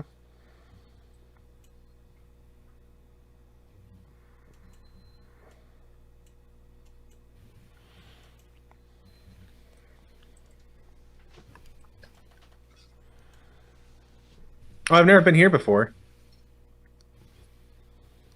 Well, make sure you unlock the waypoint then. Another word for Mars is death. Dun dun dun. So that is it. The Terror from Beyond Space. That was a fun movie. Although here's one problem I've always had with this movie. Okay. Is that I don't know if you noticed, but did you know at the beginning of the movie when they do a roll call, you catch that where they all like get a Roy Gibbons right here, that whole thing. Yeah. So 2 and only 2 of the people on the ship apparently had military rank. One was a colonel and the other was a lieutenant. Everybody else just gave their name. So kind of a Sequest thing. It's a military/civilian ship. Or the writers were just idiots. Coming up with ranks is hard. Well, no, you just got to know which ones are which. Death! Son of a gun. Yes, indeed. And thank you, Donnie, for the Gesundheit. Yeah. My allergies are definitely not gone, but I can breathe better than normal because of that hot sauce. All right, so now that we have watched the good 1950s cheesy sci-fi movie, we're going to watch the worst sci-fi movie of all time. Okay, and I'm gonna exit out of Path of Exiles for this. All right, so we'll stop the Path of Exiles, but let me stop sharing the screen here. Hold on. Because I want to just soak in Plan 9 from outer space. Yes, it's definitely worth soaking. We're gonna need some drinks for this. I agree, but let's see. Let me remove and go back to there. All right. So, for those of you who have not seen Plan 9 from outer space, what is wrong with you, number one? But this movie is considered to be the worst film ever made. So I implore you now, if you are watching this live stream, please go to the stream room and join us for Plan 9 from Outer Space, because this movie is so ridiculously bad that there's not a single line of dialogue that is good. I mean, that's it's not like, when you're watching Discovery and you get upset because that line was stupid. No, there is no such thing as a good line in this entire movie. There is I mean, that's not an exaggeration. I'm very much looking forward to this. Yes. There's no such thing as a well-made shot in this entire film. And in fact, one of the things, I mean, like if you really, if you're feeling suicidal, here's a couple of good drinking games you can do. One, take a shot every time it transitions from day to night or from night to day. Because there's at least one sequence where that happens at least 20 times in one scene. Okay, so it's not just like, hey, we're showing the progression of time. It's, hey, we were bad editors. Yeah. So, If you take a shot every time someone says the word "there," and believe there's one line in particular, one of my favorite lines in the movie is the flying. Let's see, the flying saucer's up there, and the graveyard's over there, but I'll be locked up in there. That's a line from this movie. Okay. So you get the idea here. Hold on a second. I'm preparing my drink. Keep them entertained. Oh gosh, I'm supposed to entertain? I thought I was just here for the movies. Jeff is going through quite the list of things that he needs to get ready here. Bioregenerative impulse engine with multi-subsonic magna spanners. What? Which, hey, how did you guys like the reference to the self-sealing symbols in this week's Discovery? It was so clever. It was like I enjoyed it. Like I really do appreciate it that they give half an effort to bring something back from earlier seasons, earlier series even. But like it didn't make me if go crazy. The problem is that the show itself is so bad that it's hard to be excited about an Easter egg. Well, see, that's the thing. Like I went, oh, that's neat. But I wasn't like, oh, wow, that made the episode. Woo, yay! Right. And I missed, someone was talking, there was a Type 2 phaser. I missed that, Daniel. I didn't see the Type 2 phaser that they found in the junkyard.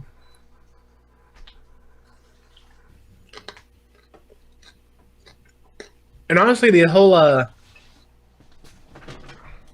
we went to a junkyard planet and somehow he ended up enslaved plotline didn't make a whole lot of sense to me. Like, what right, is there's it? no explanation for how he became enslaved, I don't think. Yeah, what was it about him specifically that was so? And now we enslave you. I guess because he's Book.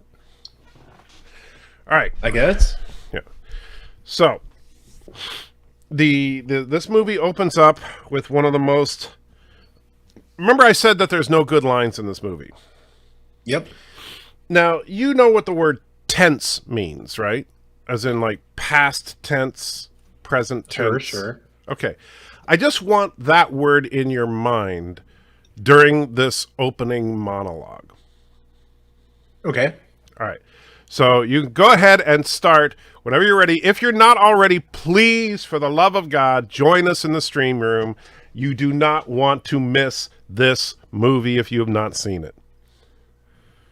Okay, here we go.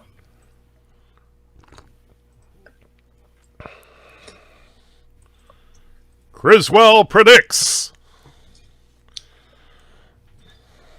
All right. Greetings.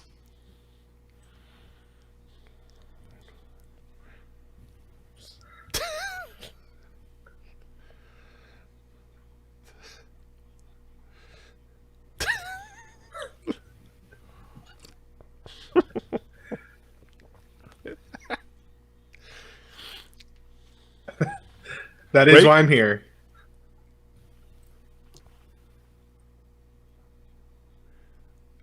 What happened Okay. on that fateful day in the future?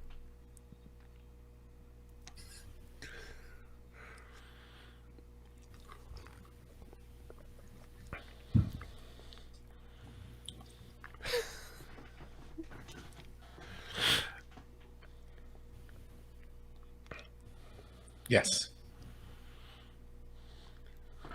I don't know. What? Now, Tor Johnson is actually a pseudonym for Bird O' Prey 1.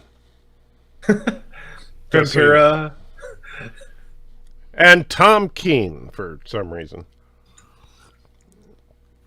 There's actually a guy in this movie called, his name is Dudley Manlove. Oh. Oh my. Yeah.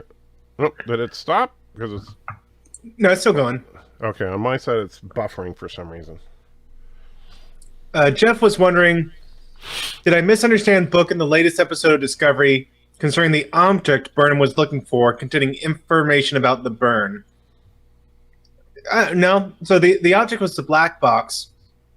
But apparently she had found two other of these black boxes, and they discovered that they were like the burn didn't happen at the same instant or instance.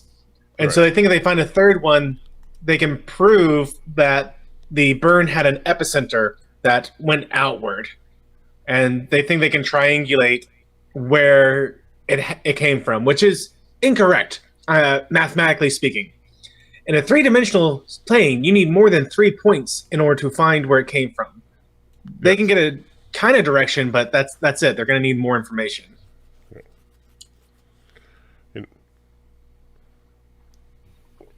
There's Bela Lugosi. So we have a narrator for this film.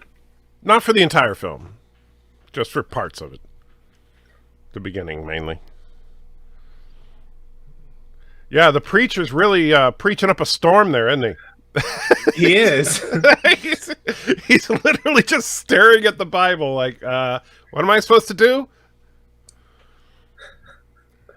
And no, neither of those guys are Bird Prey 1 before you start thinking.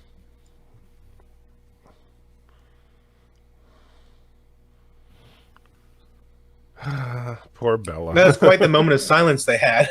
Yeah. Well, the narrator's done. We can get going now. Oh, Jeff was saying he thought Book was saying it was aboard his ship in his quarters. No, he meant his quarters on his slave quarters.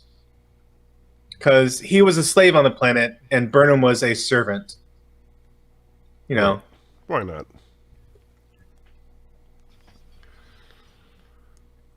Yes, sir. Gotta get digging that grave. Yeah, whenever I think gravedigger, I think old fat man. That job just screams old fat man. Oh, there's the cockpit there. Yes. I mean, the set is literally a shower curtain and a wall with a protractor hanging on it. That's the entire... To be fair about that phone, I have seen like World War II style planes. I have seen that they'll actually use in avionics, aviatrix. Oh no! What was that?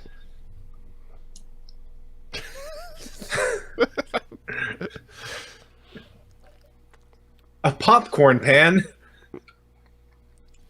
I believe it's a hubcap, technically. Yeah, this cockpit is so bad. Take a look for yourself. That's an appropriate response. Nothing like a hubcap. Is it a Mayday situation? I don't feel like it was a Mayday situation. Well, not only that, but he said, Mayday, Mayday, stand by.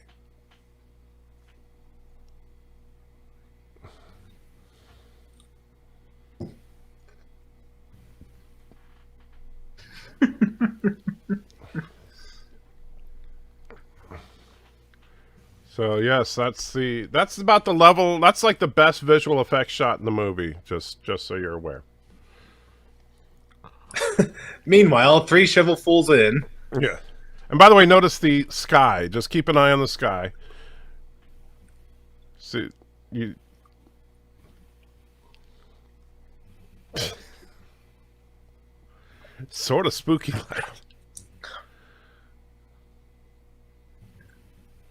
Yeah. Yeah. Yeah, let's get out of here. Forget this forget this corpse we're supposed to bury. Let's bounce. And now it's pitch dark. Oh, wait, no, it's not. And now it is. Oh, by the way, that apparently was Bela Lugosi's wife. Oh, okay. So is he a child molester or what?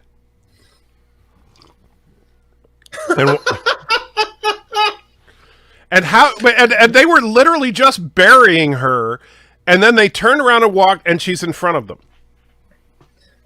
Oh, she was who they buried. I thought she came out Yes! of the ship. No, that's Oh who my they were goodness. burying.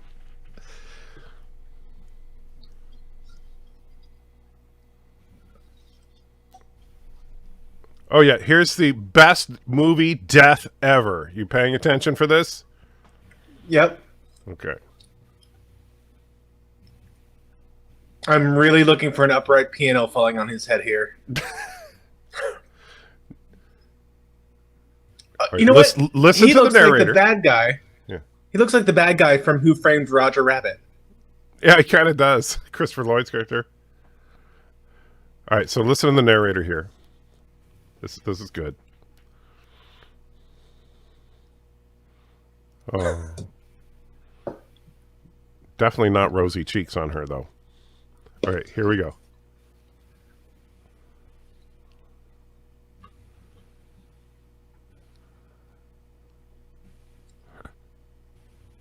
And he's dead. He got hit by a car? Yes, he just walked out in front of a car. Why? Honestly, because Bela Lugosi died. That's all the footage they had of him. Well, they do have one other shot that you'll see about 20 times in this film.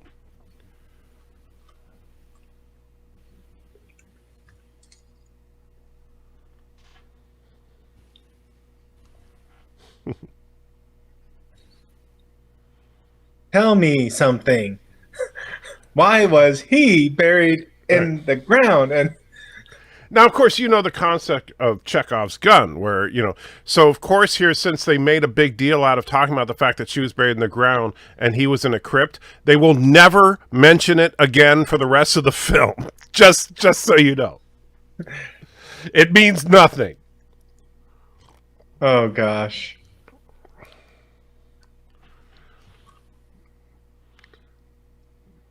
Okay, so you're about to meet Bird of Prey 1. You ready Okay. for this? Oh, look, it's daytime again. It sure is. It was a Oh, wait, really did long I say it drive. was daytime? I meant it was in the middle of the night. I'm sorry. All right, there he is. There's Bird.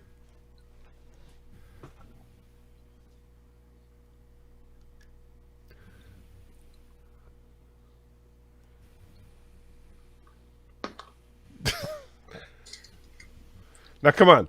Picture him lying in a bed. Tell me that's not Bird. Maybe in a couple more years. That guy looks like he. Well, he that's has why just it's a Bird of couple Prey years on 1. Bird. Oh, okay. Of course, I see. This is 5 generations ago. Well, 4 generations ago. There it is. Okay. And, of course, he speaks with as convincing an American accent as Bird of Prey 5 does an Australian accent.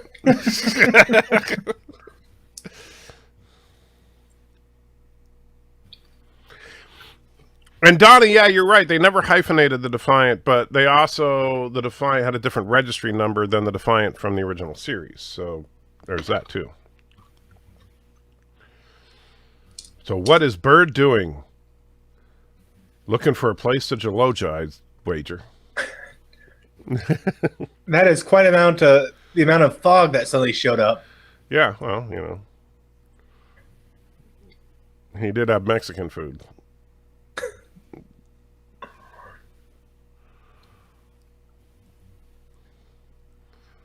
Why does he have his gun out? What is he expecting right now? I don't know. Well, they did find the 2 dead guys. Oh yeah, Which- but there's which cops we don't all over know the place. Yeah. Why did they die exactly? Did they just collapse and die when they saw the dead wife walking around? Well, she kind of did something with her hand, so I guess she handed them to death. Yeah. And she is the best actress in this film. Who, the lady right there, or the Yes, no, this gorilla? Okay. She's the one that says there all the time.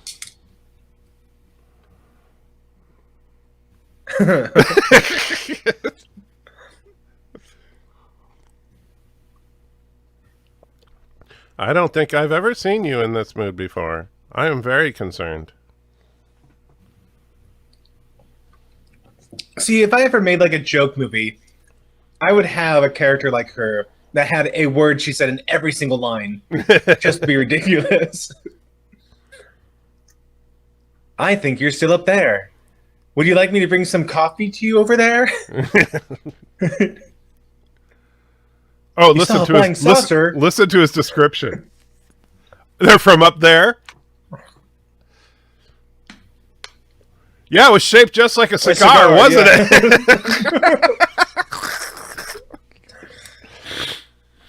It was shaped like a python that had swallowed an elephant. What?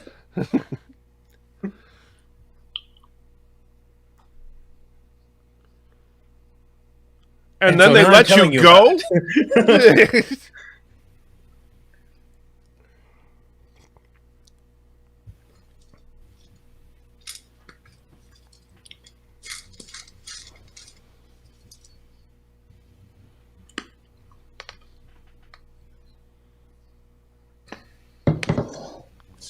How are you muzzled by army brass? You're not in the army. Oh no. They got winded? Yep. Because it flew by, I guess. Man, that flying saucer's a dick to him. Yeah, it really is. Oh no, bird! Defend yourself, bird, with your flashlight instead of the gun that you have in your other hand. I know I'm surrounded by police officers, but I'm going to draw my pistol and be ready to shoot anything that moves. Oh, wait. Watch Mr. Trenchcoat, how he handles his gun. Well, maybe in the 50s they didn't understand proper trigger discipline. Oh, I think you haven't even seen it yet. Meanwhile, Bird investigates.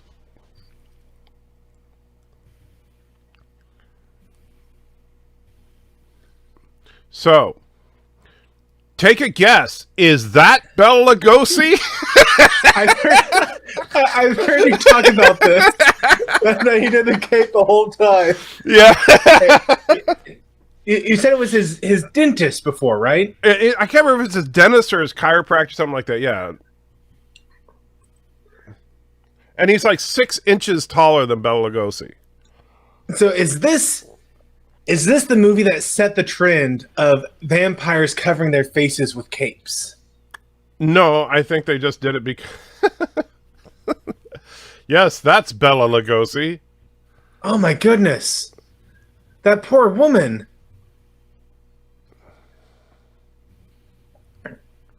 She looks like she has nothing but a spinal cord. Yeah, I know.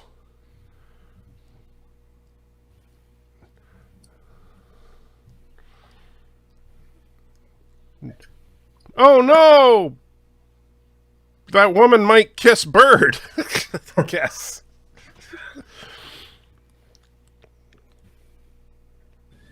We hear shooting. Should we investigate? Yeah. I don't know. I saw a coffee shop offering donuts over there. LD, if I'm near my computer when you do the 1-chip challenge, absolutely.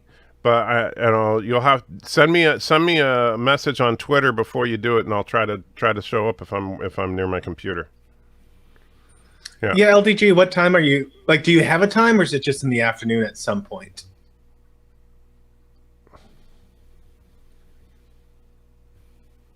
Don't scratch look at the your gun. chin with the gun. What are you doing? This is how you kill yourself. Well, I tried to tell you. I don't know. Well, Don't worry, he's not done with his gun yet. This. Look, he's pointing at his It's gonna be off. Who do you think? He's just waving. Please don't point your gun at me. That's how Johnson died last week. Oh yeah, I forgot. Well, at least the preacher learned how to talk.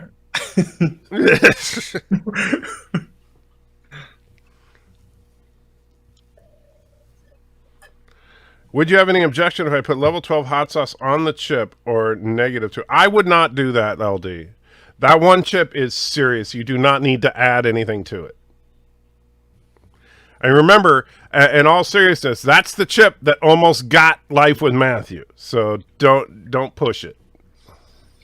I don't know if it was the Carolina Reaper or just like how powdery everything was, but man, it was rough. Mm-hmm. I think it was the powderiness of it. Look! Look, McDonald's! Oh, and there's a flying saucer over there while we're at it. Saucers seen over Hollywood. Oh, CBS! NBC too.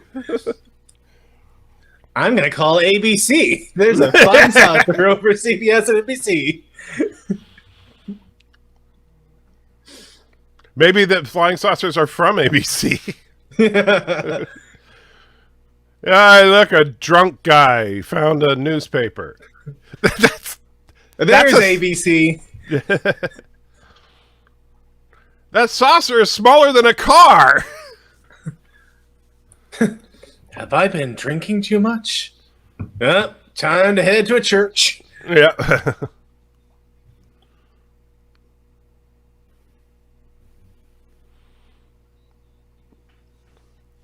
Oh no!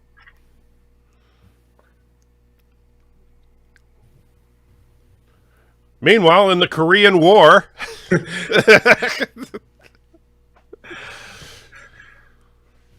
I'm not sure why everyone's really freaking out. All they've done so far is some flybys. oh wait, it gets better. They'll explain it. Okay, so what do you want me to do? We're going to put you in front of this screen with a wrinkle in the bottom, and we just want you to pull up some binoculars, and then kind of wave. All right. Pretty intense visual effects here, I know.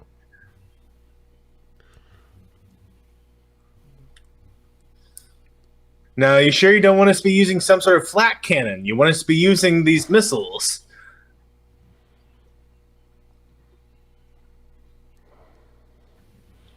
It's going pretty well so far, I'd say, considering the saucers are just kind of sitting there. Like, so should we do something? Maybe fire back? I don't know, attack, do something? Anything? No? We're just gonna sit here? That's the plan? No? The scene really goes on. Yeah, we're just gonna sit here, right? Yeah, we're not doing anything. Yeah, okay, we'll leave now. I think we're done. Well, that was quite the battle. Bye, guys. Hold your fire, everyone. The effect budget was spent. We're done.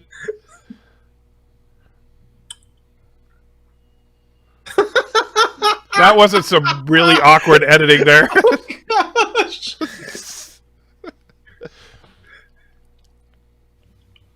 Okay, listen.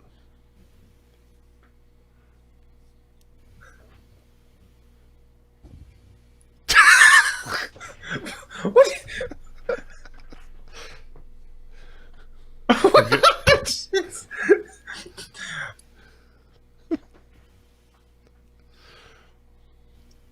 They did? I would have loved to have seen that.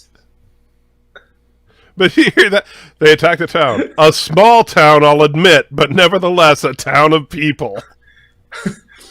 Now, if it had been a town of dogs, I wouldn't have cared, but it was people in that town. Although I still love that. Visits? Well, that would indicate visitors. I thought that was just a random hubcap. Oh, look, a different set of jets.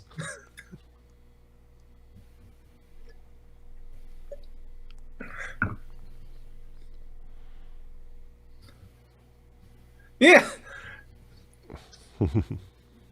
Practice flying at the cigar-shaped clouds there, Commander. And LD, I did read your comment. You weren't paying attention, dummy.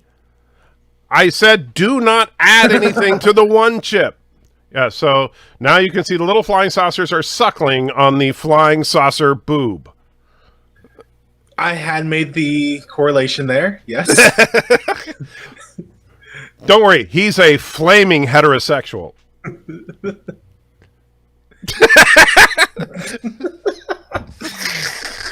Dearest Thomas, it's been 3 scores since I last saw you, and hold on, here's some nincompoop I have to deal with.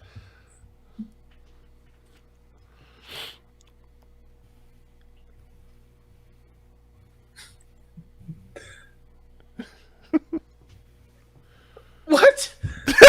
What? We just had a scene where we said we tried to communicate with you. Oh. And we shot a bunch of missiles at you. I think we've acknowledged your existence on some level.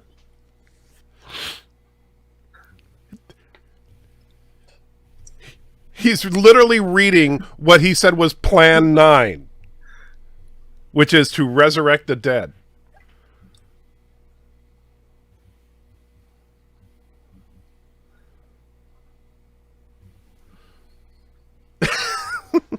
Oh dear, why am I here? Oh, he reminds me of Lost in Space. Dr. Smith? Yes. Oh my, I cannot be bothered. Continue on. Now, where was I, my dearest friend? And that is true, Malphys. Berto Prey 1 was, in fact, the most successful Kurogan actor in Kuroga's history.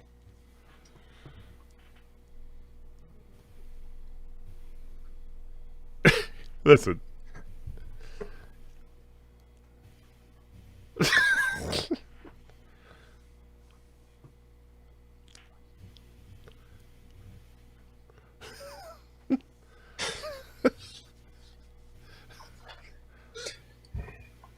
You know, I'm a Commander too, John. You don't have to mansplain the plan to me.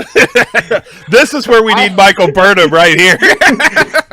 I have an electro gun too on my hip. Thank you. Oh wait till she tries to use her electro gun. It is hilarious.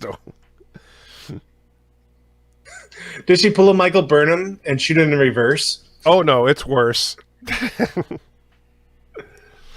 Trust me, she has some wonderful female empowerment moments in this. So just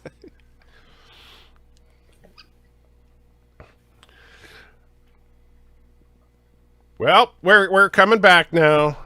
We're just going to be right here in the same place we were before, but now it's nighttime. Yes. We're just going to put kind of like a gray tint over this scene. I'm going to head off to the top left or top right this time. Oh, did you just come out of the house over there? Oh, why did you put your bag right there?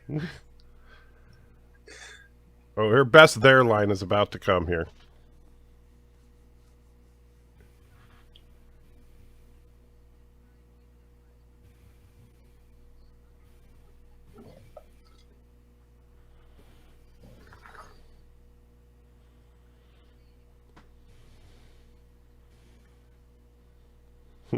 She is incredibly blasé about the fact that she saw a flying saucer. Yes. Yeah, they're up there. What? What? Listen.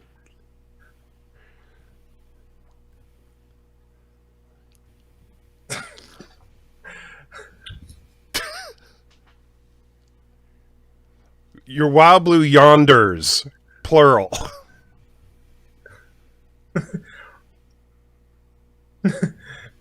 Your pillow beside me right there. Oh my.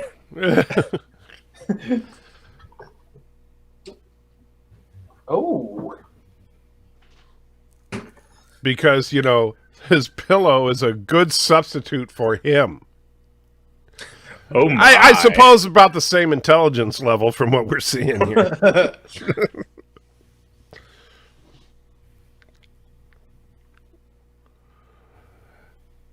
Oh, man, I'm sorry you're not feeling well, Jeff. If you need to go lie down, do it.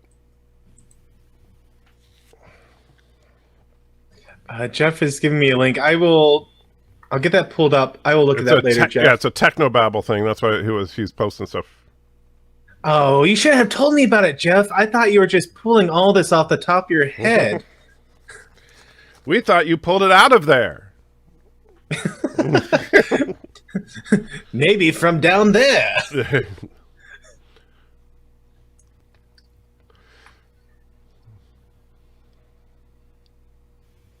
You saw a flying saucer. I'm a little concerned.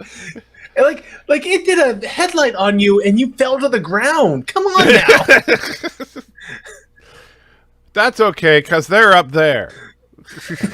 And the graveyard's over there. And my steering wheel, I don't know where it went. I'm not even touching it. Everyone can die for all I care. Hey, where's this radio this time? Have a good one, Jeff.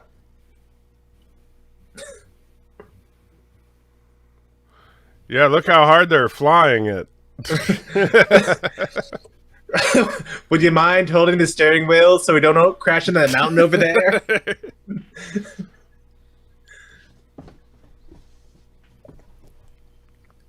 Oh, where did I put my cup? I need another drink.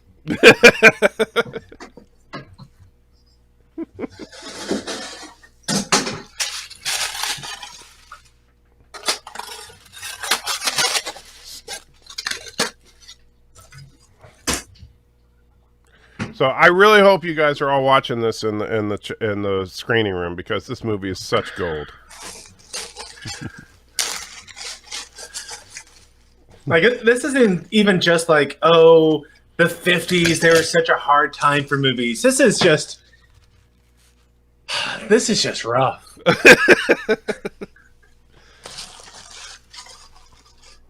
Like, hey, what if instead of hiring competent actors, we just went to like the local bus station, said, hey, can you read a couple lines for us?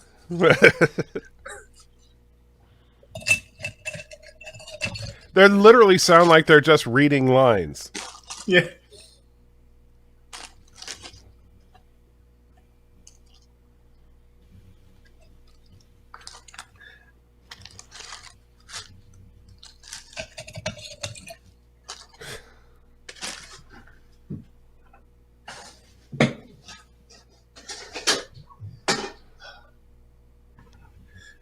Now make sure not to open that curtain too much. We don't want them to see the set behind there. Okay. Here's the other shot of Bela Lugosi. That you will see this shot more times than you can count. This is another drinking game thing. It's how many times do they show this one shot?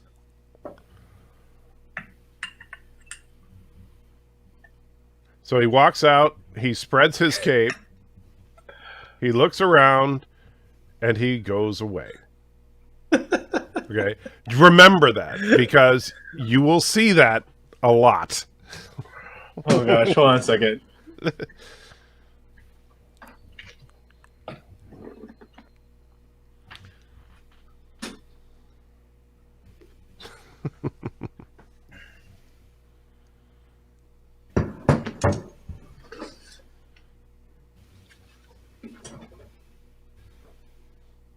Uh-oh. Bela Lugosi came home. Did you see him sneaking in the house? I did. So are they trying to say that they immediately moved into the house that Bela Lugosi died in? No, I think they're trying to say that they're just in very similar houses. Okay. I can accept that. But here he comes. She should have locked the side door like she promised. Yes. I guess she forgot, because the side door's over there. Yep, that's Bella, all right. Look into my eyes. You're going to have to lower it a little there, buddy.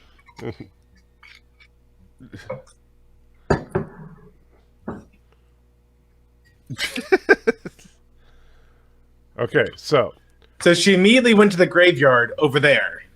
yes. Like not and notice anywhere it else. is in the middle of the night.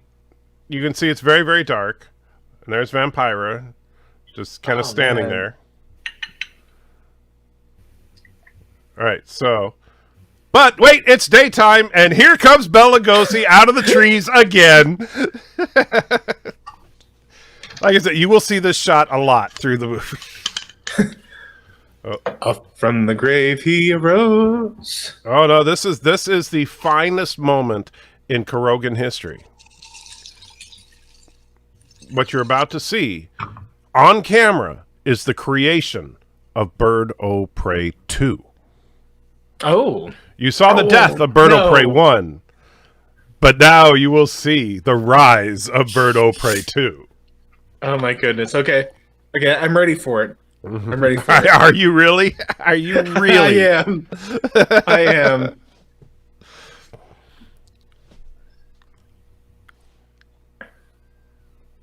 Dirt! There he is. He's coming out of the hospital bed. I've been stuck in this dang hospital bed for nigh on a decade. Could one of you boys please pull that lever for me?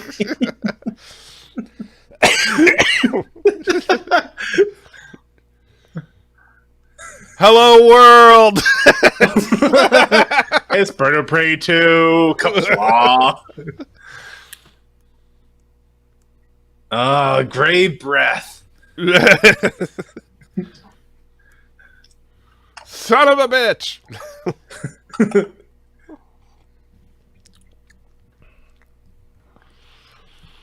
And yes, John, she runs to the cemetery, the same cemetery that her husband just said that weird things were happening at. And that's the second time she ran by his grave. Yes. Uh-oh, and here comes not Bela Lugosi. And notice he bumped the tomb, or the tombstone, and it moved. Oh, look, it's daytime again.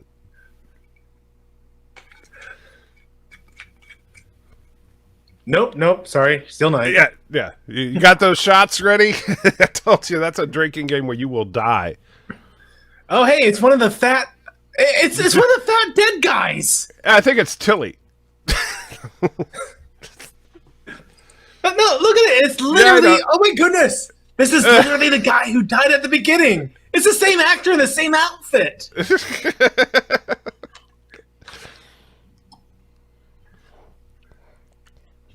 Did you forget my character died? I totally forgot your character died. Oh, look, it's that shot again. And now it's the other guy. And it's nighttime.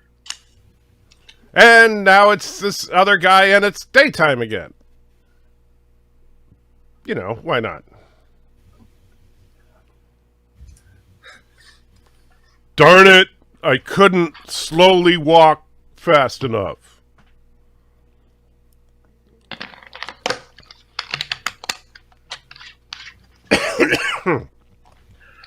Oh my goodness. This is one of the few moments in the movie this. where the music actually kind of works. I kind of like that one little piece of music there. But so I'll say that's the good thing about this movie. There we go. Got my bulldog all set up here. I'm ready for the rest of this. Bring it on. Oh boy. Are you sure? Because I know you may not think it's possible, but it gets worse.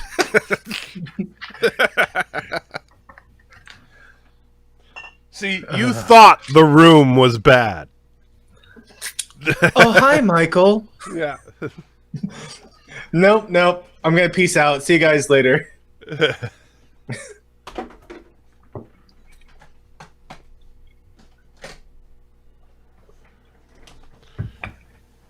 Oh no. What will they do as they slowly walk around that same graveyard? So now Bird O' Prey and Vampira are hanging out.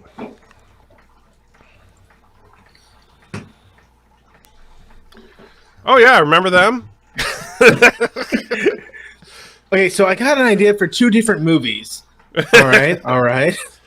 How about we just make them one? I think I can work it. Let me adjust the thermostat. Oh, that opens the door. Look at their high-tech equipment, too. Notice their whole spaceship is a room with some wooden tables in it with various pieces of electronic gear on them. Hurry! Hurry! Okay, so they're gonna come back to this later, right?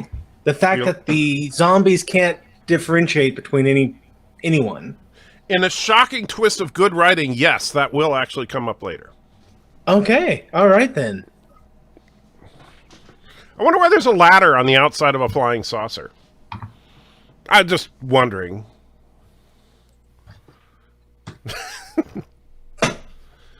It is, in fact, tough to find something when you don't know what you're looking for. I will grant him that. Well, I was told to look for an unidentified flying object that looked like a cigar, but all I can find is this hubcap-shaped one, so we gotta keep looking.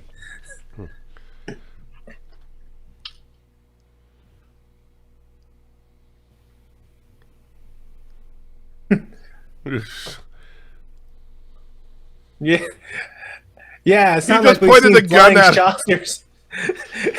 It's not like we've seen flying saucers all over the place. It's not like the military shot rockets at them. That crazy drunk.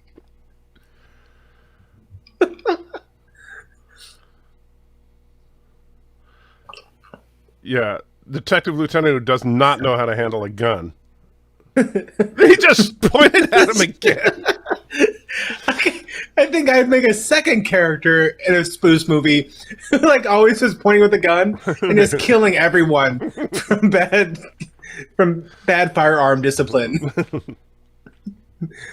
So Johnson over there, Henry over there, you go investigate.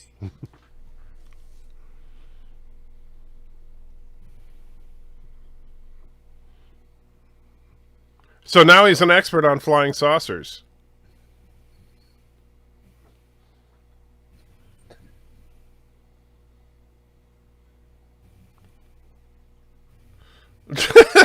What? What? So I'm still looking for that one good line of dialogue in this movie.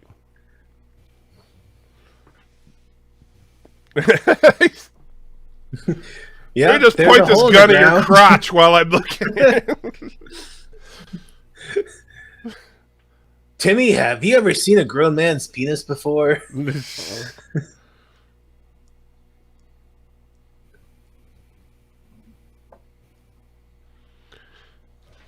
Boy, this grave we were just at yesterday sure looks familiar. But technically, we're not allowed to investigate it. Oh, darn. Are you sure I can't look into the hole right in front of me? Nope, you can't look into that hole.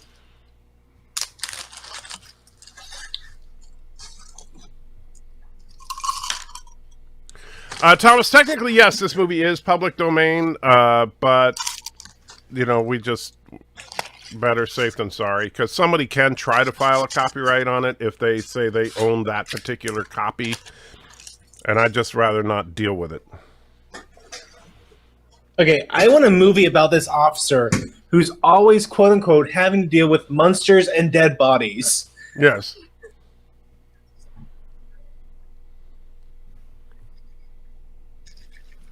All right, here comes the big reveal. Is everybody ready for the intense... What? The guy who died an hour ago isn't in it? And then we forgot this was his grave?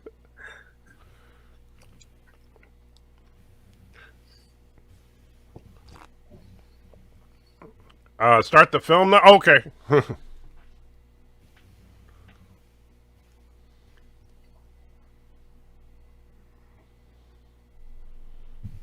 Great job shooting those hubcaps, by the way.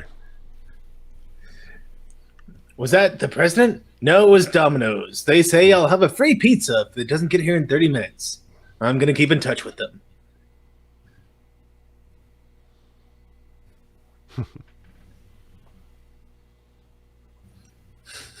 Saucer attacks. It's hard to say they've attacked us. So far, they've just kind of flown off to the side.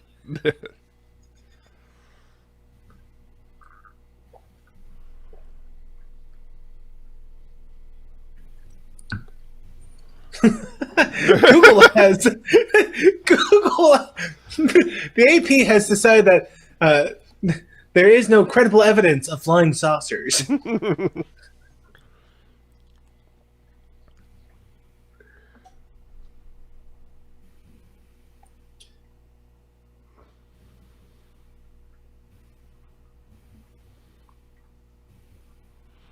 Well, how could you shoot at something if you didn't see it?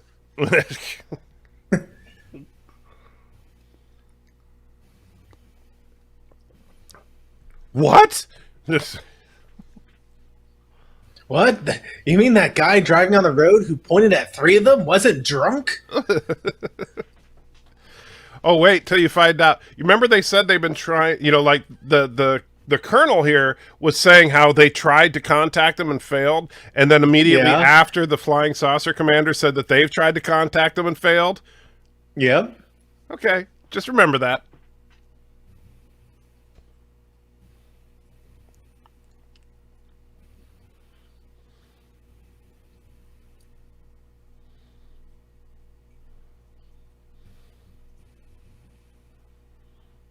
A universal translator, if you will. Yes.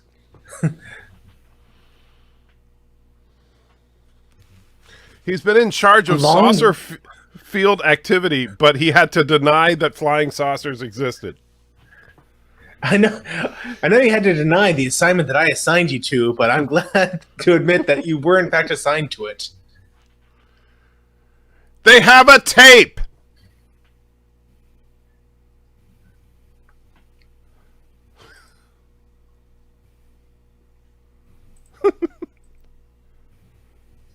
Dictorobotary.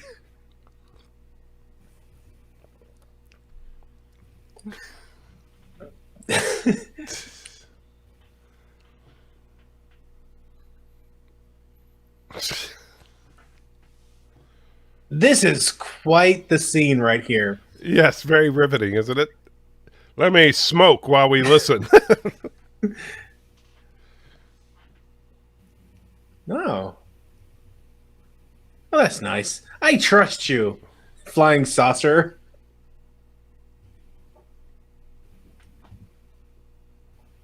It's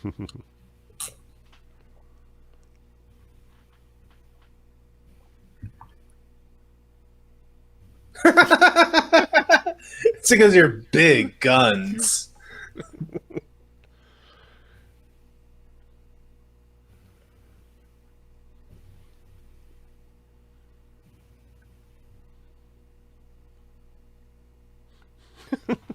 I think Men in Black did it better.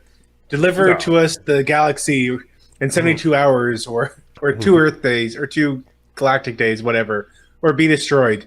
No offense. We're sorry. This is our last what? Did you forget to record the line? Yeah, he just forgot. This is our last... yeah, turn it off. He's not saying anything important. Let's move along here. You think they mean business. He just said he's going to wipe out humanity.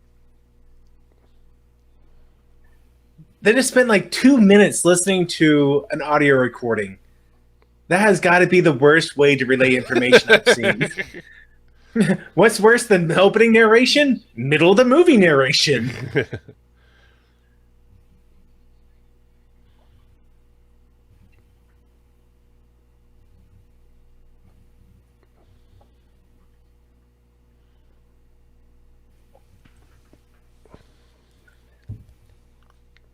They just told you! That doesn't count.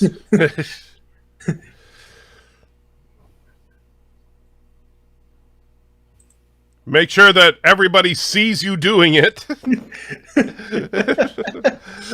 The most secretive information ever. Just read it on the plane. Yes, John. Smoking intensifies. That's how you know things are getting real. Well, I think I'll just get back to sitting at my desk. Where did I put that crossword puzzle? Meanwhile, the floating boob... hell, Scrooge? Hello. Let me sit at my wooden desk. The way they did it. Stop! Don't touch me there. This is my no-no square.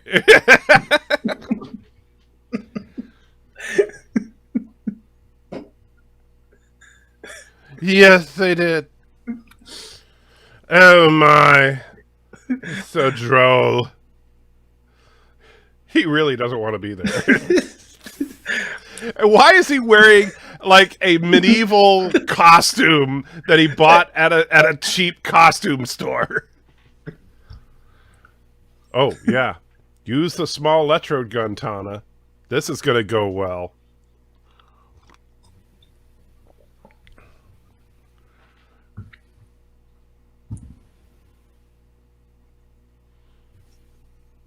Yes, I do.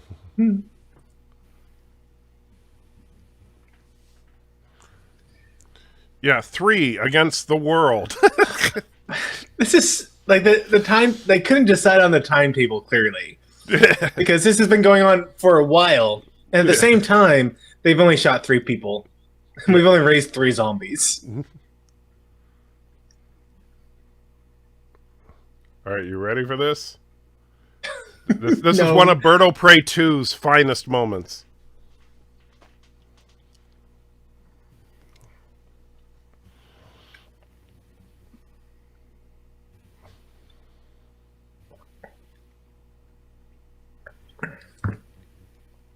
Bird.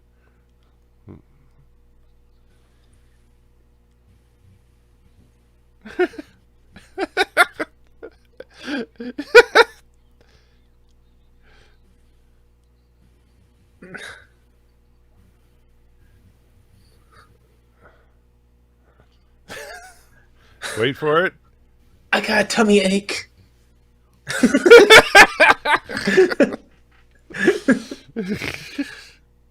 Oh, why can't I get any confident people on this ship?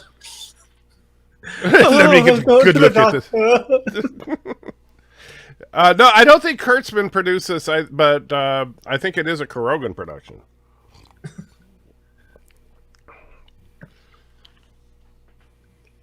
Oh my, he's a fine specimen.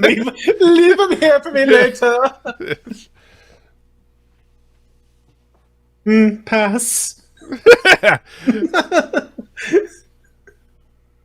It's like they got one big dude, a 90-year-old man, and a scrawny woman. Way to go.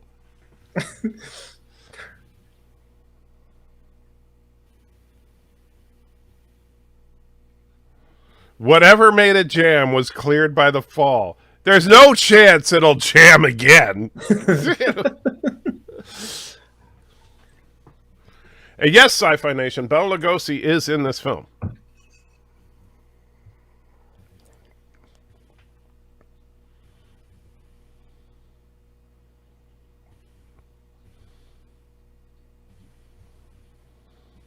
Decomposure ray. They have a decomposure ray, and yet they're bothering to raise the dead. Think about that. Oh my goodness. Why don't they just start shooting people with the decomposure ray? Contact me when this is finished. Now, if you excuse me, I need to be on the set of Hamlet in half an hour. And put Birdo Prey 2 in my quarters. I have need. Yeah, LD, we actually did. I did number 8 tonight, and we already did, yes. It was unpleasant.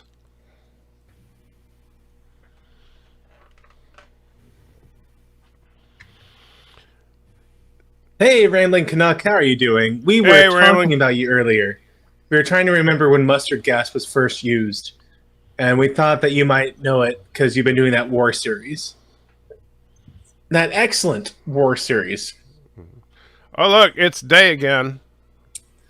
Oh yeah, I remember when they did use this shot earlier. Meanwhile, in a random place. Oh, and it's night.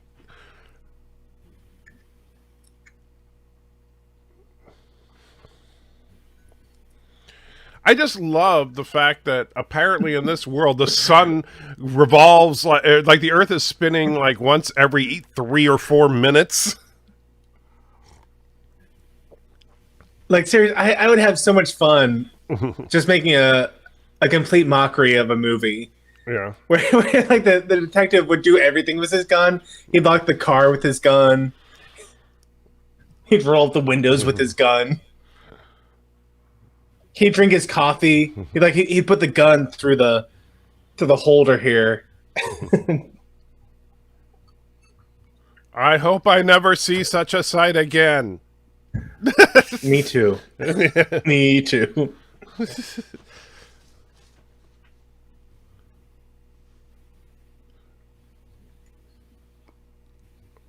So it was kind of lukewarm. That seems pretty easy to explain. I wish I could have spit it out of my mouth.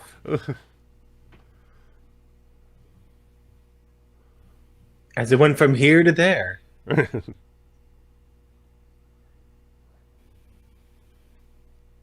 Over there. Yeah. Oh no, it's not Bela Lugosi. This is my mask for COVID. Oh, look, it's that one shot of Bela Lugosi again. Hey, Cinnabon, how you doing? I hope you're doing fine over there.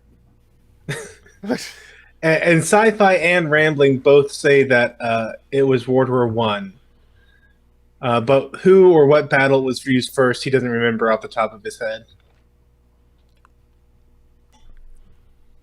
Oh no, what could that sound possibly be? I guess we'll just sit here. Yeah, it's too dark over here. You should look over there where it's bright. If only I had some sort of headlight I could turn on. By the way, how are you enjoying that Coca-Cola? I love Coca-Cola. I keep it everywhere. I keep it in frame here. I keep it in frame there. And over there. But it's up there. Do you think we should go help him over there? Nah, he'll be fine. Wait! You're 3 feet away from me! And walking slowly! I couldn't possibly escape! Like, hey, who's now, that man or in the trench coat? I couldn't possibly step slowly to the side and get away.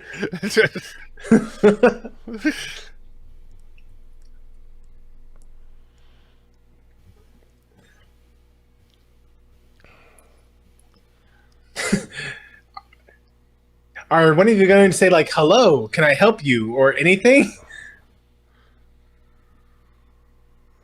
Whoops, I shot Officer What's-His-Face.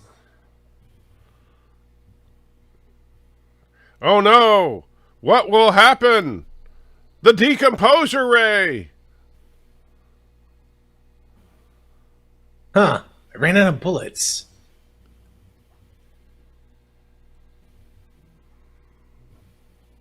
Oh, poor Bela Lugosi. Standing. Now he looks like Vampira.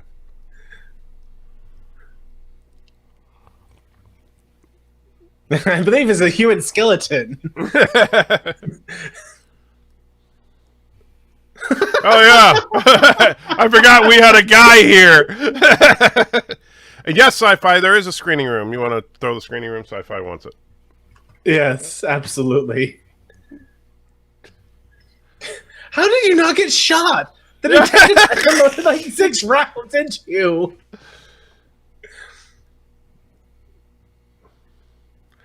Yeah, Bert did do a review on the episode. I haven't watched it yet, though. I like his reviews, so they're always fun. They're getting longer. He has a lot to say about these episodes.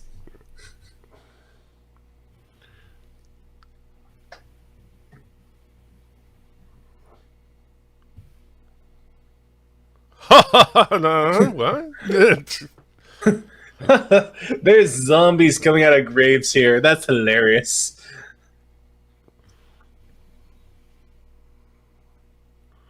Why are you even here, Mrs. Trent? I thought I would come out there. Hi, we're a couple of civilians. We'd like to come with you, police officers. All right. Well, to be fair, some of us are military.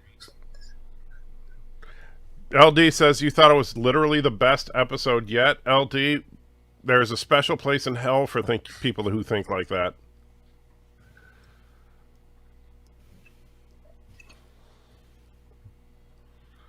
I have several. You know how to use one? I know how to point it at just about everything. He literally had 2 spare guns on him. Why not? Just in case he drops one. Chief Wiggum. No, he's less competent than Chief Wiggum.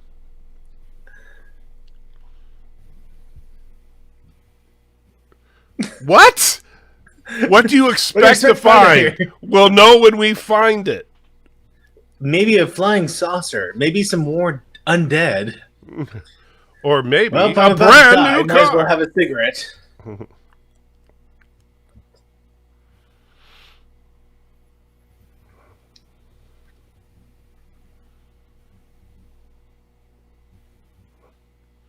He said that's a thread from 7th of October. Yeah, if you go to the end of the thread, that's the same screening room. Yeah. You go to that screening room and it will get you there. We use the same screening room every time. We're lazy. Yeah. Yes, and I never point my gun at anything except for anything. I would have loved it so much more if during that scene he had been tapping him with his gun. Listen here, I'm a policeman. Oh, the scene is coming up. He showed me one scene from this movie, and I think it's about to happen. You sound like someone who's about to lose their virginity. It's about to happen. Send the big one for the guy and the policeman. Oh, but I thought he was with the boss.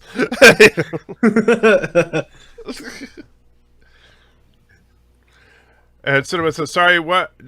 Check what? If you look at the link that Matthew put in there, Cinema, you can watch the movie with us. Oh, there's Bird of Prey 2. Or, sorry, The Big One.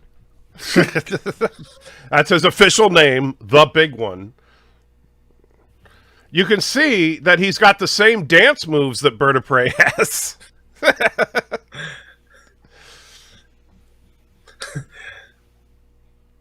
I'm going to stand right here in this graveyard until something happens, no matter how long it takes. Oh, look, trees are glowing. Because, well, yeah. What graveyard has a random fallen tree in the middle of it? They need to What talk to the police officer groundskeeper. points his gun at everybody? And yes, Daniel, Hot Topics. Yes, this is clearly the most spectacular masterpiece. Hello, world! It's Bird of Prey 2. Have a shoulder massage. Son of a bird. Oi! You're gonna come with me. This is my Australian accent. No, please, no more accents. Oh. Yes, soon we will trap them where they will kick our butts. Okay, so let's consider this ladder. It is welded onto the side of the ship. There's no way to get a handhold on the ladder. Well, it's a special alien ladder. Thomas says, you're unsubbing because why? I can't wait for Burnham to continue to do whatever she wants. Oh, don't even start there, Thomas. Yeah.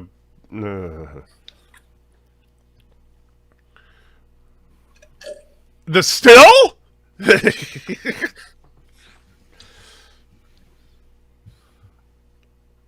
Make sure you have the Jacob's ladder running so we look Here's- super high tech. here's another idea. How about you hit them with the decomposure ray that you used earlier?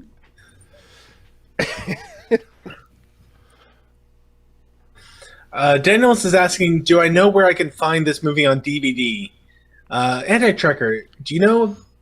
You can find it. Like I picked up a DVD of it at Walmart. But it is also you can actually watch it on YouTube, and you can. I know it's available on Vudu. I wouldn't be surprised if Amazon has like a digital copy of it. I do prefer the black and white version versus the colorized, but that's just a matter of opinion. Some people like colorized crap. Well, yes, we have to kill them. Yes, we have to kill them by luring them inside rather than hit them with our decomposure ray.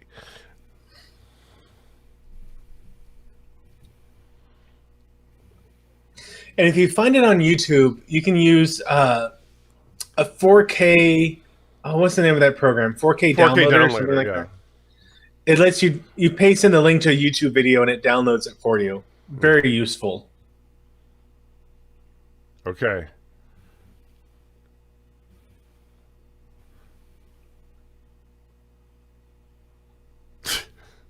They don't even have how stupid is Eros here?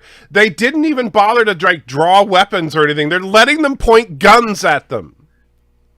Well, to be fair, the military guy has it like down at his waist and pointing up to the ceiling. Yeah. Like this is not. He's more likely to miss everything than. And yeah, look, the guy in the middle is pointing it off to the left. Yeah. They're not even following them. They're like, "Oh, you've left where I'm pointing the gun. I'm not going to follow you. I'm just going to keep pointing." And I'm just going to let you grab the controls there too.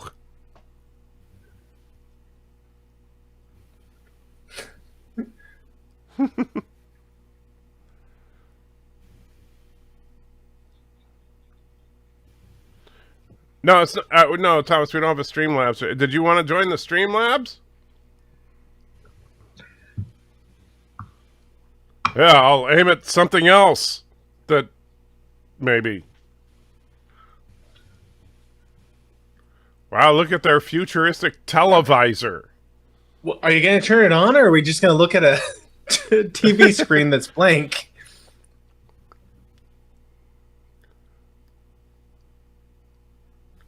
Hello, world. She never said no. Technically, that's consent in Kuroga. I literally took a first aid course during the height of Me Too, and the instructor told us all that becoming unconscious is consent. Like, once they fall unconscious, you have consent. I'm like, I don't think that's how it works, sir. Oh, I am so sorry. No, let's see. No, I see that. Yeah, Thomas, the donation one. Yeah, I can see that. I'm not sure why you're asking. Yes. You're idiot. Hey, you know what? 2020 proves him right. Everyone on Earth is an idiot. That's true.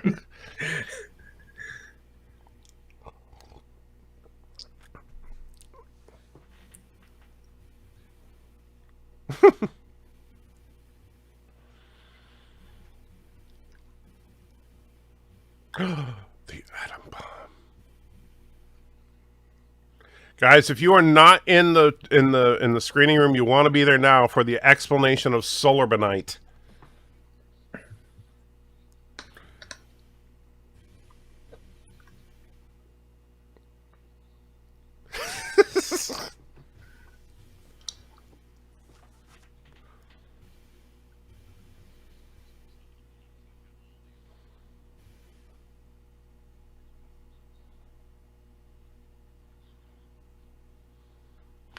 Oh, Thomas, you're saying that there's not a link for the Streamlabs donations.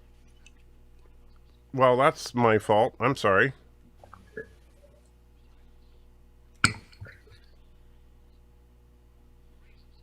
I can't fix that, unfortunately, right now.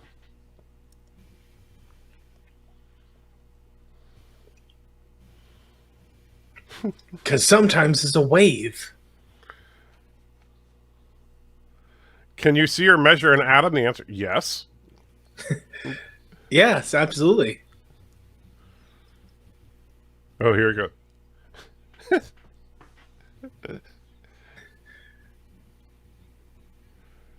Ooh, pimp slapped. Let him finish.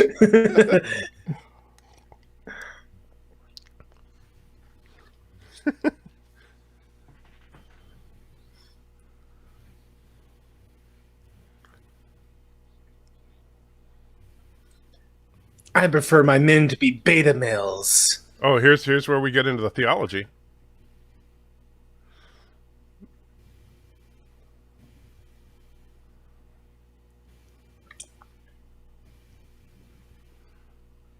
What does that have to do with God? And he has moobs.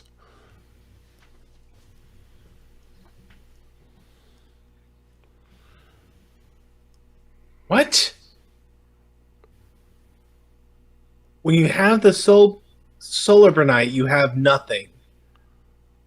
Oh, here comes the explanation. So the can of gasoline's Okay. the sun. Now spread some gas to a ball. That's the earth. Now, the gasoline is the sunlight. Okay. We'll saturate We got- the ball with gasoline. The sunlight. And we got a Yosemite Sam gunpowder trail. Yes, yes. Okay. So then the flame goes around the earth, along the line of gasoline, or the sun itself. That'll explode the sun. Then goes everywhere where the gasoline or sunlight touches. And so you blow up the universe.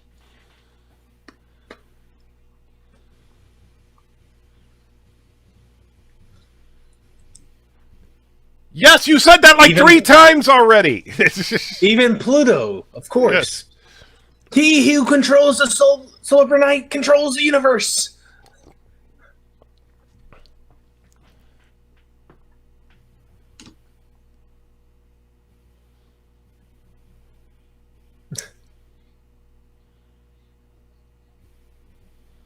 No. No. No, this isn't that at all. Wait, listen.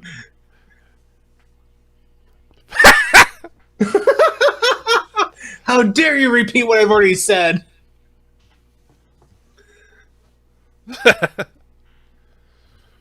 Oh my god. Let me mansplain.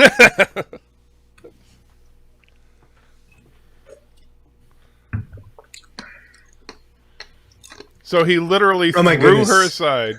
Oh yeah, did you remember these guys? No, they've used that scene of the police Yeah, the car car driving pulled- like 3 times now.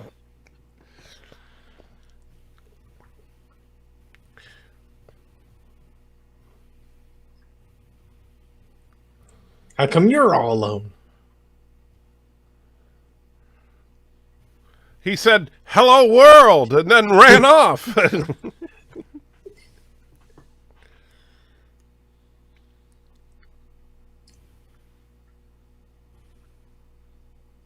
Bird of prey. He's a Inspector Clay, Bird of Prey. Got it mixed up.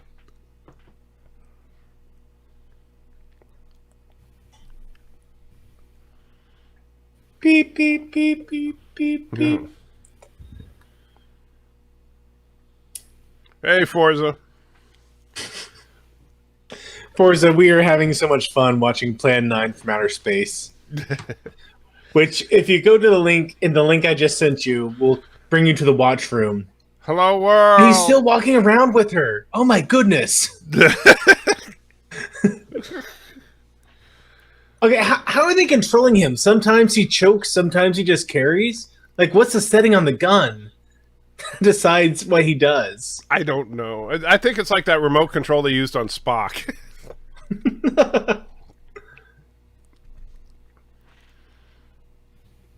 Let me point my gun at things. Well, he does have a gun.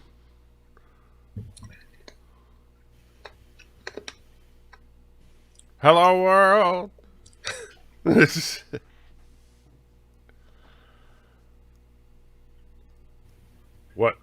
out there? Oi! Oi, this is Bird of Prey 5.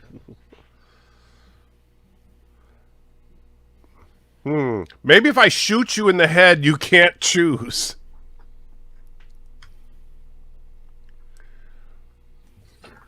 Holy cow! It's a Do light! you see that light?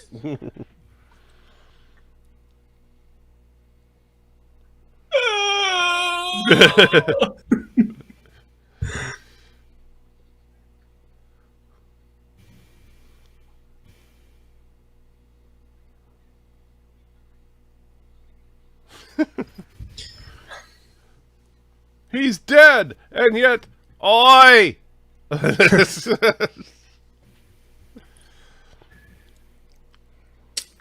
See, obviously you need a blunt. There you go. There you go. You need a blunt object. See, now you're thinking like Ed Wood. Good job.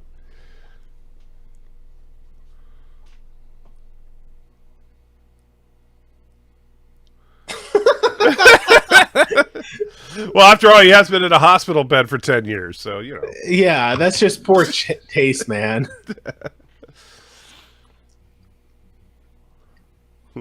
That face says, like, I've got so much gas. Son of I a just bitch! need to let it out. Oi! Crikey! You broke me Barbie! What others? Well, they felled the big one.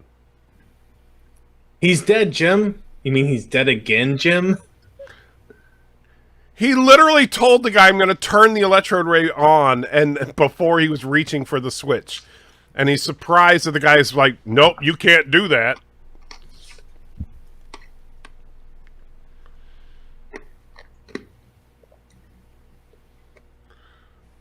He's like shocked. What? You don't like me? They didn't even touch her and she's falling down on the table? Oh no! My table fell! Take Now, this is I'm some going to throw an action. object past you.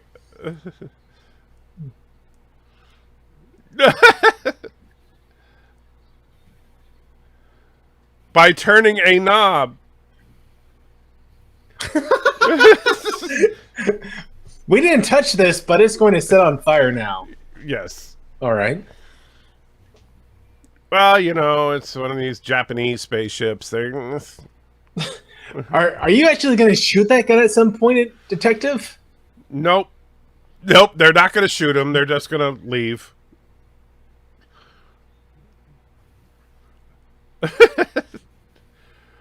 Oh, you did a Captain Kirk move there.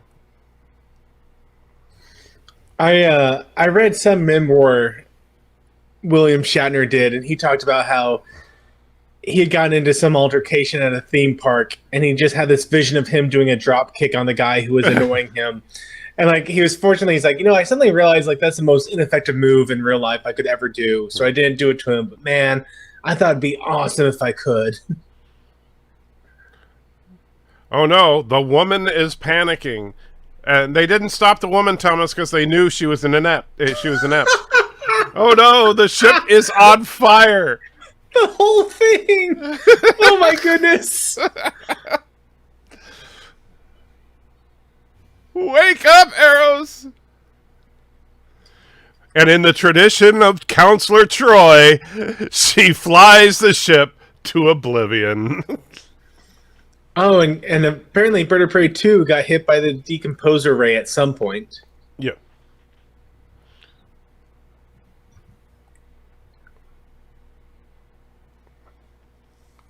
No control, he's... No, not really. Their ships are very flammable. What? What? I am lost right now. Well, she's dead, so... Wait, listen.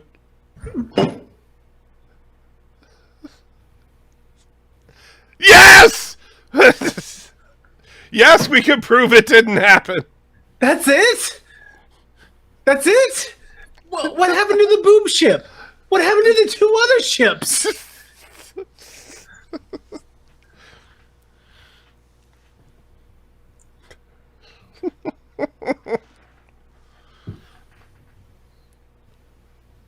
We laughed at vitamins? I laugh at outer space.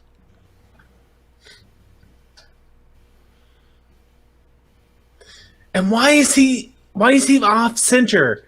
Like, this has been bugging me for a while, but they have him just left of center for some reason. Because in the future, we're to the left. Oh my goodness. Oh wow, that was a fun experience. Yeah. So, notice Tor Johnson as Inspector Clay. Inspector Clay being a pseudonym for Bird o' Prey. It all works out. Yes. So let's see, they got 1, 2, 3, 4, 5, 6, 7, 8, 9, 10, 11 people in this movie. I believe it. I absolutely believe it. This was fantastic. Well, I know wow. John Breckenridge was so great as Ruler. Oh my! Yes, this does make Star Trek Discovery seem like it makes sense for us. He was very much the hedonism bot. Yes. Oh, yes, that's it. I think he might have been. Yeah, I think he might have been the inspiration for hedonism bot. Oh So- my goodness. Remember, you can't prove it didn't happen in the future. Oh my goodness. This was. I'm glad I watched the movie. Are you really? Because I now am. you can. This was such a unique movie because they had an interesting idea. Like, imagine making this movie today where an alien race decided to conquer the Earth and they did it through raising the dead. That would be a great horror movie. But we had 3 undead. They chose to randomly kill off one of their own undead at the midpoint of the movie. But and like, then that would be a reveal fun themselves and let their law enforcement come into their ship with their weapons. movie. Yeah. Their They ship that did. had 2 people on it. They There was clearly no wanted crew. to lose this battle. I'm pretty sure. I think that what happened here was that Eros was kind of real. And Eros was Dudley Manlove. Okay, so that's who Dudley Manlove was. I always wondered. I always see the name Dudley Manlove in the credits. I didn't know who he was. So Eros is played by Dudley Manlove. So, which you would think would be Ruler, based on the. But anyway. So when we stop to think about their plan, I think that what happened was Eros got really mad at Ruler because Ruler took away Eros's 2 support ships. And so since he didn't have his 2 support ships, he's like, fine, we're just going to sabotage the mission. And he didn't even care about the fact that he ended up dead. Because he even tells them that they don't cling to life like humans. Why did they take away the 2 support ships?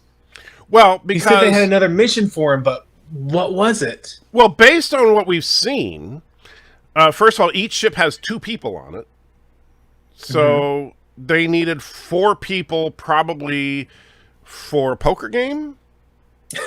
They had like 8 people. Hey, you know what? The humans are on track to discover something that could blow up our entire world. Let's send 8 people. That seems like enough. 7. We have 3 ships and leader. True. So yeah, that's right. The boob ship didn't even have 2 people. It had 1. Yeah. It just had leader in it. But clearly they brought the Bird of Prey to and from Earth at least Right, so once the boob for some ship is reason. obviously parked in orbit over Earth. Yeah. And they said, you know what? We're going to bring Bird of Prey 2 from Earth to the ship and then bring him back at some point because we just need to have this moment where he chokes you for a minute, Mr. Manlove. Manlove likes getting choked, apparently. Yeah. By other men. By other... Yes. Well, he is Manlove. This movie, wow. I've seen it. I've seen it. That's what I can say about this movie. And I mean, you have to, like you said, that if you have to respect the plan. Had they actually continued on with Plan 9, and instead, I think the real problem is the bureaucracy. I forgot that was the whole thing. I forgot that was the whole thing. That this was Plan 9 to bring the dead to life. Yes, it was literally Plan 9 from outer space. The title of the movie is, in fact, what they were trying to do. So what were your first 8 plans, and how were they worse than this plan? I don't know. I would love to know what plans 1 through 8 were. And is there a plan 10? Execute order Plan 9. So if Plan 9, if you think about this for a minute, I think that is bureaucratic oversight that caused the problems of Plan 9. Because if Leader hadn't bothered to stop Eros and Tana from doing their jobs, they probably would have gotten at least a dozen or so people raised from that one graveyard. And True. And then they could get those people to cause all sorts of havoc in that local area, and then they simply move to another graveyard. This and movie Alex is a Kurtzman masterpiece. donated I $1. will use it for Section 31. It is Alex public Kurtzman domain. says, "What do I care? I've stolen lots of stuff." Hail Karoga number this 17. movie is a masterpiece. I will use it for Section 31. It is public. Is it public domain? Yes, it is, Mr. Kurtzman. And what do I care? I've stolen lots of stuff. Hail Karoga number 17. So Hold on, I'm sorry. I gotta take a Jaloja. I'll be right back. okay, so while he's just lojaing, we'll play number 17, and because that's what Alex Kurtzman wants.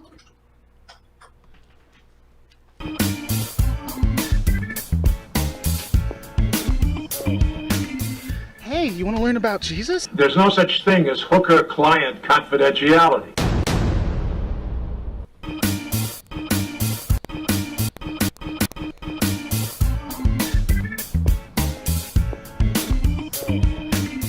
Hey, you want to learn about Jesus? There's no such thing as hooker-client confidentiality. And of course, Sci-Fi Nation is saying, well, wait a minute, what about Mega Chat 1 through 4? I don't know, what about them? I may have a It's not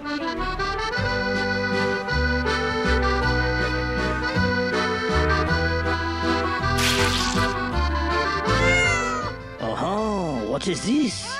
A female of the skunk persuasion. She is so stunning, I must... Hey, what are you doing? Stop objectifying that cat. What is this? She is Le Cat? Oh, I'm so sorry, I did not know. Oh, what? Because she's a cat, she's not good enough for you? No. But we are not even the same species, so... Oh, so now you're cat shaming. No, I am just... Get him!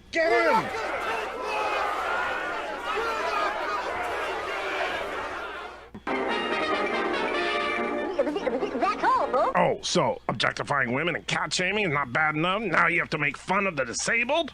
Jeez.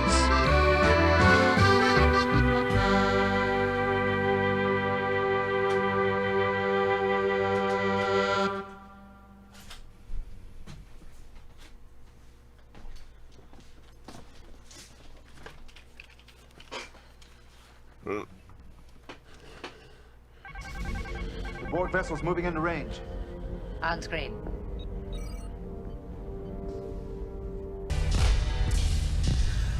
Let's get lost in that magic place all alone now.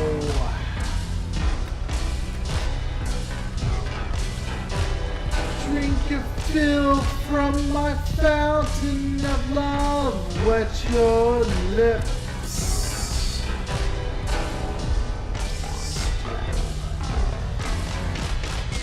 I'm a man, I'm a teaser, I'm a man, well I'm a virgin, I'm a man, I'm a one-night stand, a man, I'm a man, I'm a man. Okay, I'm back. Alright, Lore Reloaded is singing right now, at the moment. Oh, sorry, Lore. Which song is it? Sex by Berlin.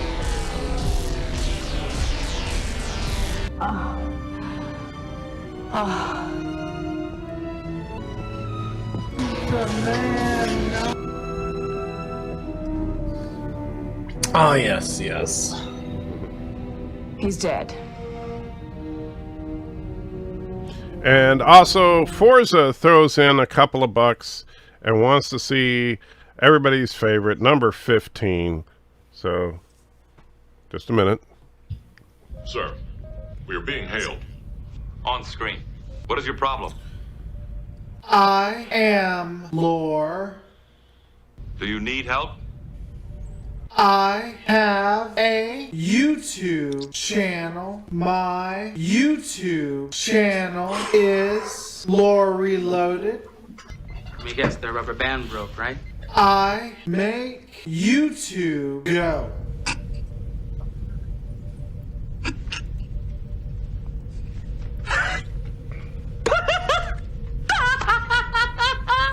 There we go. And go back to... So Plan 9. Should it have worked? You know what? I think they had a lot of interesting ideas in this movie. I think they failed to deliver on any one of them. I like the idea of humanity somehow discovering something that could actually affect the whole universe. Like, what if we discovered a way to weaken the atomic bond between atoms? Right. That'd be pretty awesome. And we think it would would have be like a local disintegration ray. Yeah, and we're thinking, okay, this is literally the disruptor from the Klingons, but it turns out that while you think you're doing it locally, it actually has a universe-wide impact. Right. And like the ray just goes on forever and eventually will disintegrate everything. Yeah, like the little doctor from Ender's Game, if you've ever read that novel. I have not read the book, no. Okay. They have the same sort of idea that they launch a missile, and the missile actually, it's a disintegration ray, is what it boils down to.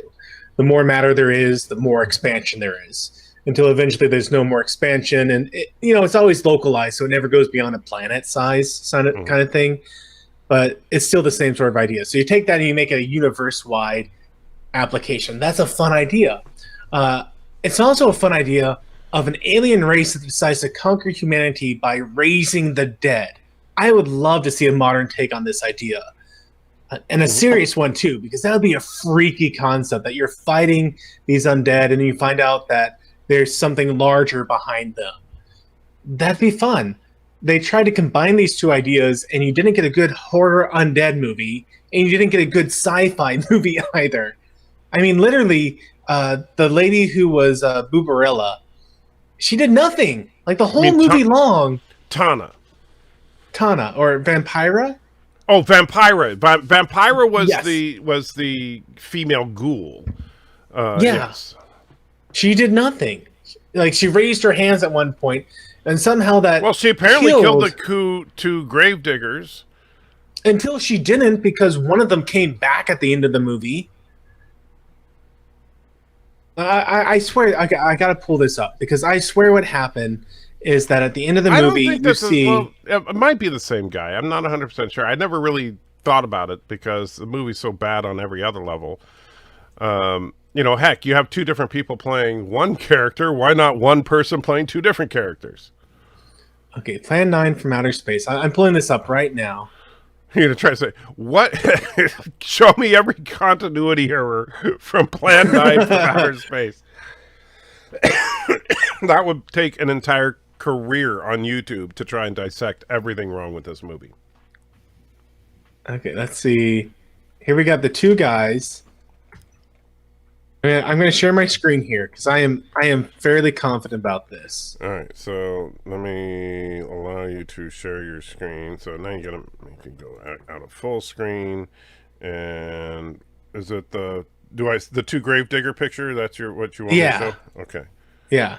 Okay, so I'm pretty sure that this individual right here on the right is who we see at the end of the movie. Which let's see if I can't. That's too far.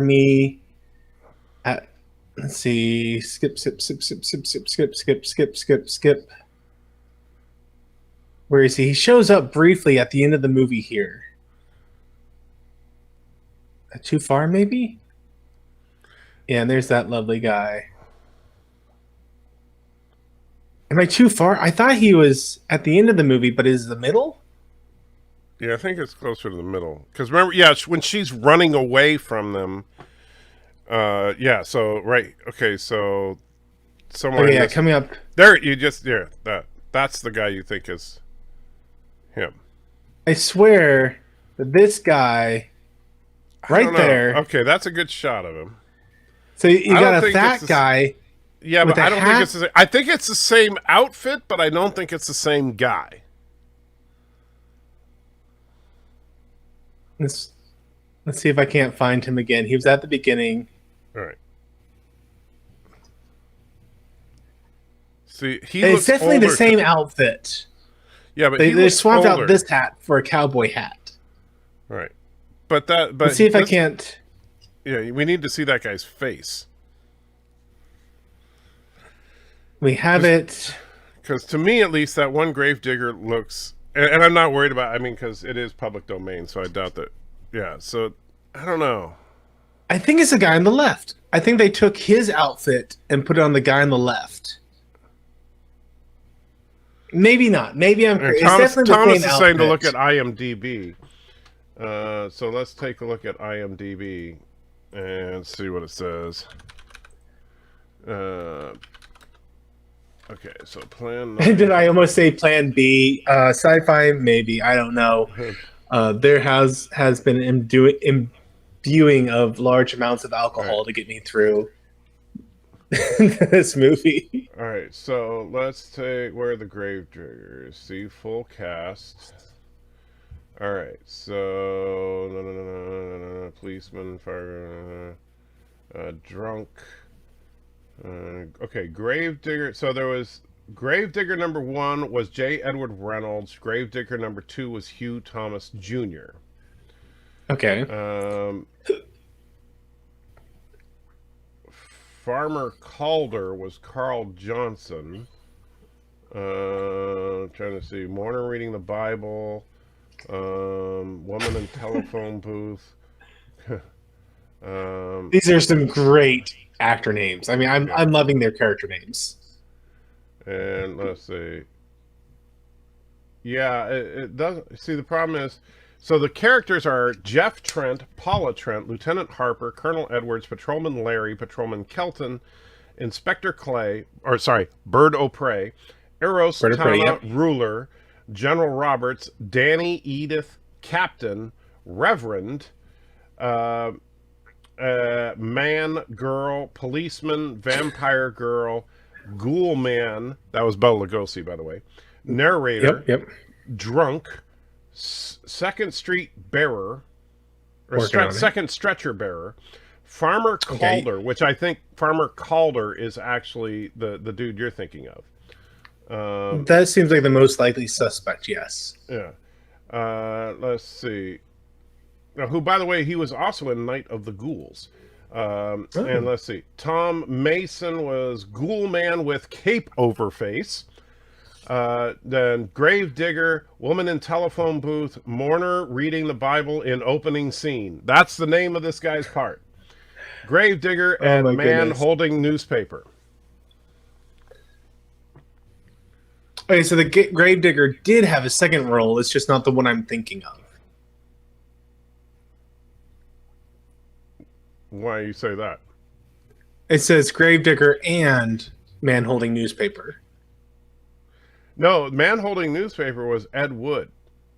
Oh, okay. I see what you're saying. I see. That's okay. Well, I guess they just reused outfits. I can't blame them too much for that. Yeah. And well, you know, you can actually. It was a horrible, horrible movie.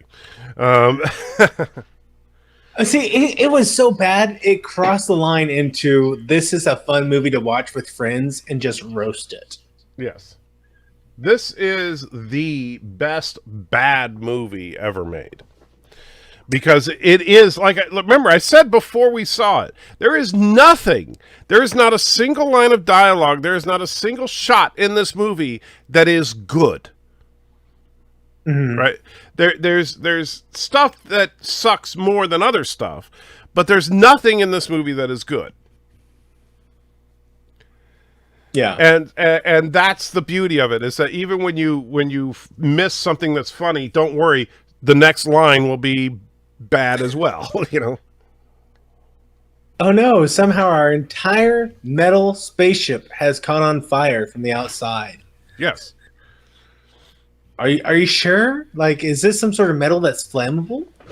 Well, now I don't know if you caught the line because you were laughing a little bit, but at the ladder. But the one inspector, whatever his name is, the guy that was constantly pointing the gun at everybody, he tapped the gun on the door, and he goes, "Never heard metal sound like that before." And so maybe it is some kind of alien metal that is just highly flammable. Maybe, I guess. You know, it certainly was. I mean, Leader is certainly highly flammable. Oh my! Yes, I mean, come on. He was like, do you notice every time he says something, he had to wave his hand like, I cannot believe that I am here. Bring the big one. He was hedonism bot. Yes. And so, so yes, I will forever be a huge fan of John Breckinridge because of that incredible performance as Ruler. Because it was, you know. Now, I mean, Lyle Talbot put in his best as General, but I think that Ruler really stole the show. And what we really needed was to see a confrontation with Ruler and the people of Earth. Could you see him like landing on with the boob ship and saying, "Oh, I see that you destroyed Eros. So now we're going to have to do Plan 10, where we just use our disintegration rays." So droll. You know. Sci-Fi Nation is wondering if either one of us has ever seen Voyage to the Planet of Prehistoric Women. He thought it was the worst B sci-fi movie ever. I have not seen it. I'd love to watch. Maybe this is just what we need to do for movie night. We need to watch bad B-real sci-fi movies. Well, you know, the problem is that there's no movie worse than Plan 9. Plan 10 from Outer Space, Ruler Strikes Back. I want to see like the boob ship like enter Earth's atmosphere and do something, you know. They finally figured out what is it called? The Solarbonite? Solarbonite. So Plan 10, they found out the Solarbonite. It went off all at once. It left our ship stranded, and now we're having to band together to repair what we once had. That would be great if like Michael Burnham showed up. That would be awesome. You know, the funny thing is, and the Solarbonite thing, which I think is hilarious because who actually came up with the name Solarbonite? But the same guy who came up with unobtainium. Yeah. But the Solarbonite thing, the funniest part to me is when the General, which I didn't realize his character's name was just General, but when the General tries to say, or no, it wasn't the General, it was the Colonel that the General sent there. Whatever the Colonel's name was. Colonel Edwards. Colonel. So when Colonel Edwards, he tried to say, well, what about the Solarbonite? Right? That was the line. But listen to him say it, and he's like, what about the Solarbonite? Yeah. It's like, what? Clearly, he had the same philosophy we have, where you need to drink a little bit before you watch this. So. What about the Solarbonite? Gosh. Yeah, so and Sci-Fi Nation, I don't know. I really, here's the thing. There are movies that are less entertaining than Plan 9 from Outer Space. But is there truly a movie with more technical problems than Plan 9 from Outer Space? I find it difficult to believe that the answer is yes. I mean, how many times did they cut between shots during the day and shots at night?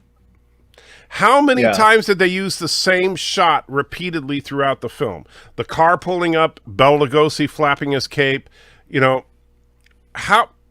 I don't know. You know, how many movies do you have where an actor dies without recording a single line of dialogue, and then you replace him with a guy that is 6 inches taller than him and a different hairline? There was that, yes. I mean, it's really, really pushing it to suggest that there is any movie, and I've seen plenty of really bad movies, but I think we should, you know, if we want to make a bad movie night thing about this, I'm down with that. But we should also alternate between contemporary bad movies and classic bad movies. For example, there is a real stinker that came out just a couple of years ago, like Gods of Egypt. Okay. Now, Yep. And so, and so we can definitely like alternate between modern film, and we could also look at some of these movies that were like, you know, SJW projects like Ghostbusters 2016.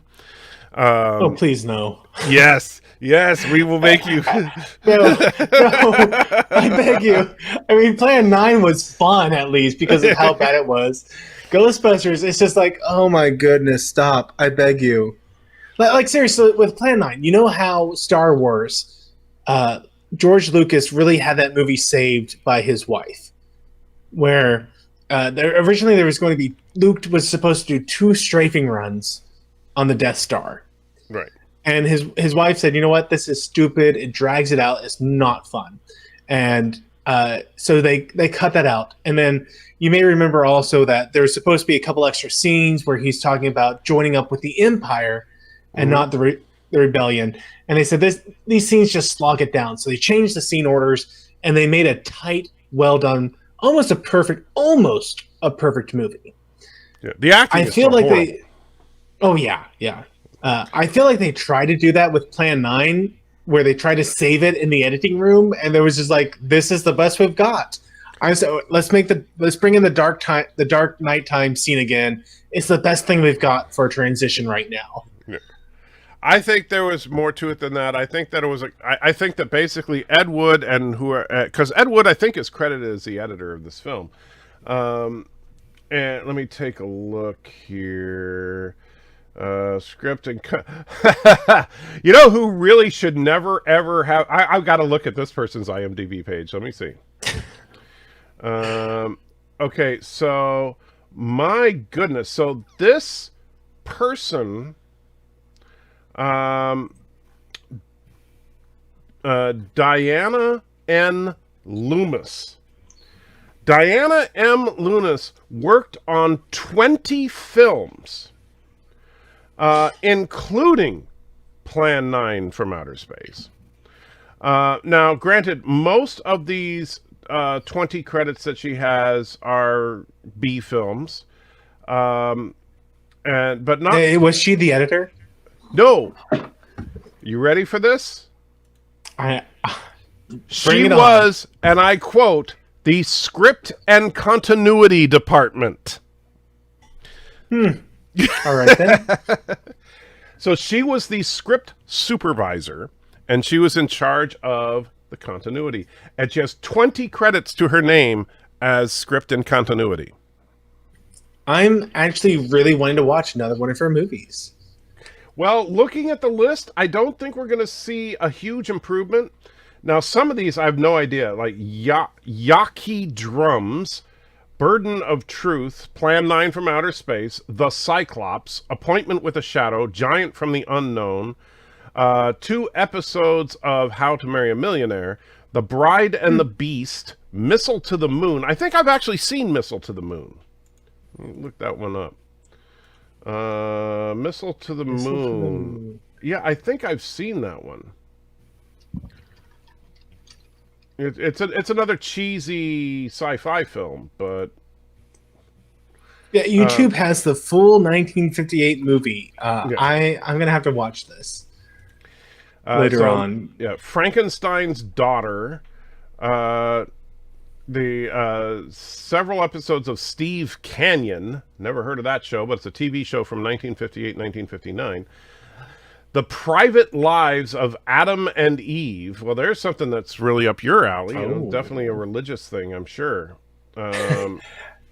I do wonder sometimes. I'll be listening to Pandora, and they'll give me an advertisement for Adam and Eve, the adult sex store. And I think they're confused because I listen to Christian music predominantly. And I think they go, oh, well, as a Christian, you're going to be interested in Adam and Eve. And they have no idea that it's an adult sex store for toys. Right. By the way, so the Private Lives of Adam and Eve, which I have never seen, never actually even heard of it until now, but it stars Mickey Rooney. Really? Yeah, it has Mel Torme in it. Paul Anka's in it. So it's got a significant cast. 8 travelers on a bus to Reno, Nevada have to stop overnight where they have a dream about the Garden of Eden. Why not? Yeah, that sounds awesome. And by the way, I like the more like this includes Sex Kittens Go to College, The Black Cat, The Girl Can't Help It, let's see, Teacher's Pet, and Will Success Spoil Rock Hunter? Which all look like basically cheesy old sex comedies. Oh my goodness. I'm trying to flip through the Private Lives of Adam and Eve real quick. It goes from black and white to sepia. It's all over the map, it looks like. I have a feeling I would have to put a lot of Matthew faces on that one. It's on YouTube. I'm not seeing, like, it looks like the worst you get is like some bikini outfits. So not too bad from what it looks like in a quick flip through. Now here's another person that should have never had another job. Let me see if he did. He worked on 13 films. And all, again, same type of work. Special effects master Charles Duncan, who did Charlie lad, Attack of the Puppet People, Deputy Marshal Miss Robin Caruso, Friendly Persuasion, Plan 9 from Outer Space, The Buckskin Lady, Cosmic Man, Operation Etchman, The Phantom Planet, Rider on a Dead Horse, Terrified, The Crawling Hand, Shock Corridor, and The Slime People. I'm sorry, did you say Friendly Persuasions? What was that? I know there was something. Friendly Persuasion, yes. We're talking about the 1956 Gary Cooper. Yes. Which is a great movie, hilarious movie. And he was... Or not hilarious, it's a good movie, but... He did special effects for that film. Couple of, was it either Amish or Mennonite or something like that? People... A pacifist attitude of a Quaker family is tested as a result of the American Civil War. Quaker, that's what it was. He had some great lines, like, Quaker people, they didn't believe in having music, like instruments in their ceremonies. They thought it was all supposed to be vocals. So kind of like the International Church of Christ. They feel that way. That's right, yeah. And so one of the sons brings home a piano, and the wife goes, I demand that you get this out of this house. And Gary Cooper has a great line. He says, "My dear, when you asketh of me, I am but putty in thine hands. But when thou demandest, thou art barking up the wrong tree." And he brings the piano, helps brings it into the attic. Now, you know what I would love to see? Let me see. Has he been in any films? He's been in 10 things. I think, I doubt we'll be able to track them all down, but he had 10 roles. Dudley Manlove. He was Eros, of course, in Plan 9, but he was also on an episode of State Trooper, the TV series, Official Detective, a TV series, The Final Curtain, which is a short film, Schlitz Playhouse. Schlitz. Schlitz Playhouse. Schlitz Playhouse. Yes, that was a TV series back in the 50s. 10 North Frederick. Dragnet. He was in 2 episodes of Dragnet. Alfred Hitchcock Presents. He was in 2 episodes of Alfred Hitchcock Presents. The Runaway, and his last role was in The Creation of the Humanoids. Oh. So yeah, he was, you know, he actually had a little bit of a career. But what I really want to know is, did John Breckenridge ever appear in anything else? Was he the floppy man? The floppy man, yes. Ruler. And unfortunately, no. That is his only credit on IMDb, is as Ruler. So, unfortunately, John Breckenridge did not have a career. That was his. They list him from. Oh, that's the wrong Breckenridge. That's he died in 1861. Let me try this again. John Breckenridge was born August 6, 1903, died November 5th, 1996, at the age of 93. Oh my goodness. Wikipedia. John Cable Bunny Breckenridge died in 1996, was an American actor and drag queen. Well, that explains a lot. He was also born in Paris, France, so, you know, there is that. Yes, and indeed, Sci-Fi, his ruler was floppy. Oh my goodness. In 1927, while working as a drag/burlesque entertainer in Paris, he married Rosalie Duval de Dampierre, the daughter of Robert Henry blah blah blah blah, a French count. Oh, look at him. They divorced 2 years later, but he had one daughter, apparently. Wow. He was openly gay at the time when it was daring and even dangerous to be so, which I may beg to differ there, but okay. Well, it wasn't particularly dangerous if you were in France. It would have been in the United States to be openly gay in the 1920s. Oh, you know what? 1920s. Fair enough. I was going to say, because they try to make a big deal about how dangerous it was in like the 60s and 70s. I'm like, excuse me, have you watched Hollywood Squares?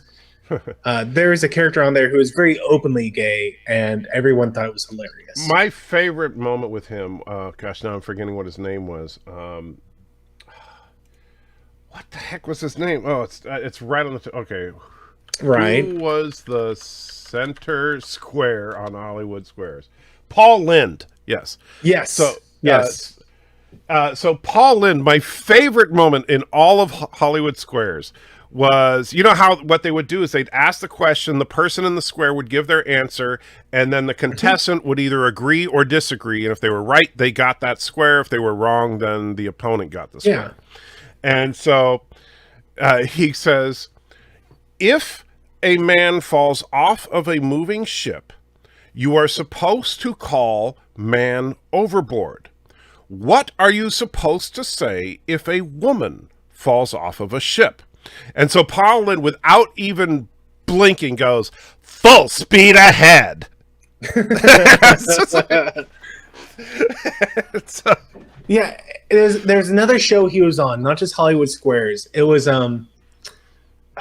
I forget what it was, but it was the same concept, where instead of it being a tic-tac-toe thing, it was just you had a panelist of 8 people from Hollywood actors, and the person would be up there, and they'd be like, you know. Oh, you're talking about like Match Game? Match Game, yes. And he literally, yes.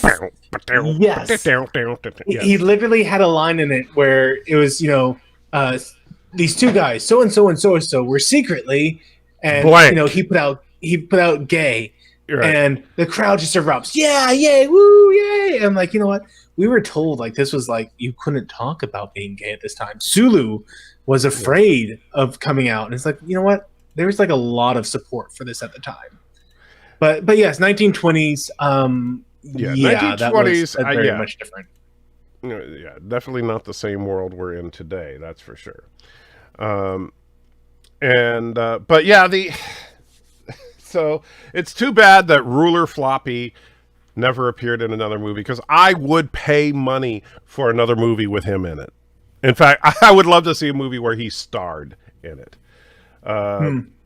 You know, because, let's see, what was that? Oh, that horrible. I wonder if Mona McKinnon did anything else. She was that woman that makes Michael Burnham in season 1 of Discovery seem animated. So let's see. Wow, she was actually in a few movies. She was in 6 movies. Plan 9 was actually her 3rd film. So her first movie was Mesa of Lost Women, where she played Lost Woman. She was in Jailbait.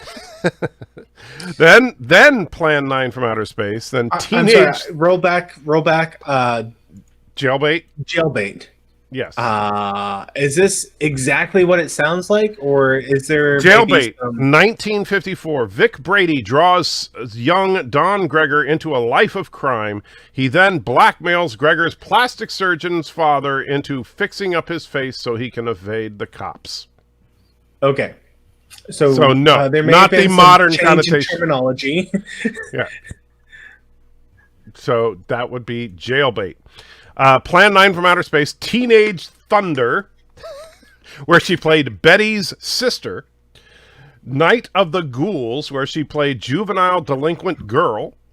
And Hellborn, where she played Danny's girlfriend. So it looks like Plan 9 from Outer Space was her only quote-unquote starring role. And Sci-Fi is asking that we, at some point, watch Forbidden Planet. Yes. Have you ever seen it? I have not. I believe that I have heard bad things about it. Really? No, Forbidden Planet is actually it's Star Trek before Star Trek. Okay. It's for its day. Now, keep in mind, it is an old movie, so it is not, cutting edge by today's standards at all. But it is where Robbie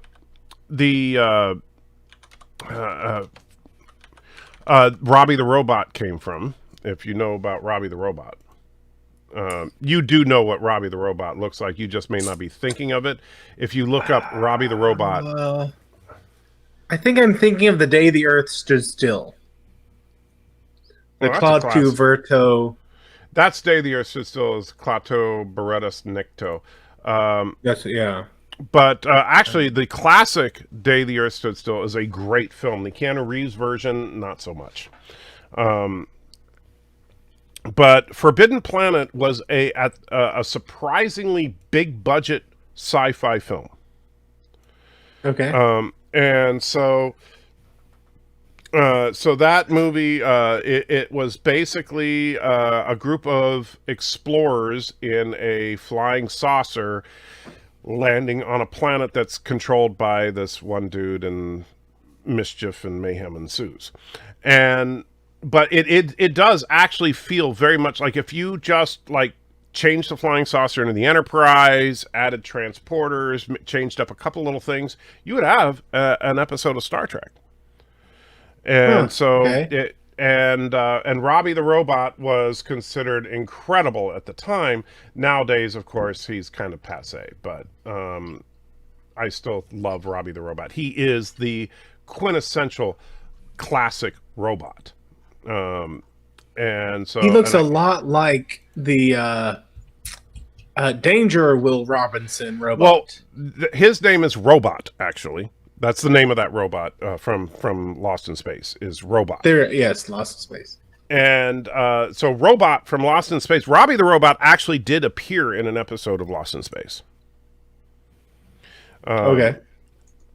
And I used to be a huge fan of Lost in Space when I was a kid. That was like when Star Trek wasn't on, I was watching Lost in Space. I was a nerd.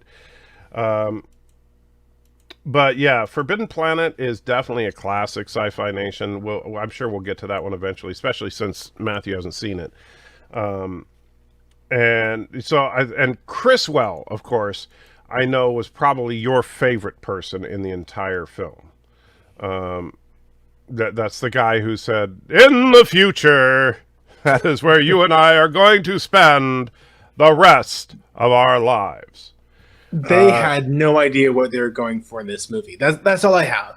They literally had 2, maybe even 3 movies, and they kind of said, "You know what? Just gonna make it one, and see where chips lie." Yeah, Criswell actually, and then they appeared... said, "You know what? We spent so much money on this movie. Let's just release it. We gotta make something back." Criswell appeared in 3 films. He was in Plan 9 from Outer Space as narrator. He was in Night of the Ghouls as Criswell. And he was in Orgy of the Dead as the Emperor. Okay. It's got my attention based on the title alone. Orgy of the Dead. A couple driving to a cemetery looking for an inspiration for a horror story encounters the dancing dead. And by the way, this is hilarious. I'm looking at the poster for the movie, and it says, "In gorgeous astrovision and shocking sexy color." Oh my. For adults only. Which probably means there's 2 seconds of shots that we would need to put Matthew faces on. I don't think it's even that. Doing a very quick image search here, which, I mean, to be fair, I got safe search on. But it looks like there's a scene where a couple girls are wrestling in maybe bikini tops, maybe bras. I bet that's the most offensive thing in it. No, actually, I do see when I did a quick search for it, the title card for the movie actually does have a woman, while she's painted with some kind of body makeup, she's just painted. Okay. Wow. And Criswell looks significantly older than he does in Plan 9 from Outer Space. And you know what? The redhead in this movie kind of looks like the redhead from Married with Children. So yeah, I think Orgy of the Dead might be a fun one to do. Might take a while to get enough Matthew faces on it, but because it does look like they literally are topless women dancing around a graveyard. Okay, they're really okay. So yes, moderate safe search has blocked some of the content, and I'm okay with that. But yes, from what I saw, it's like this. I can't. Okay, this is like 50s style. Woo, yeah, they look like they're like doing go-go dancing, and yeah. So,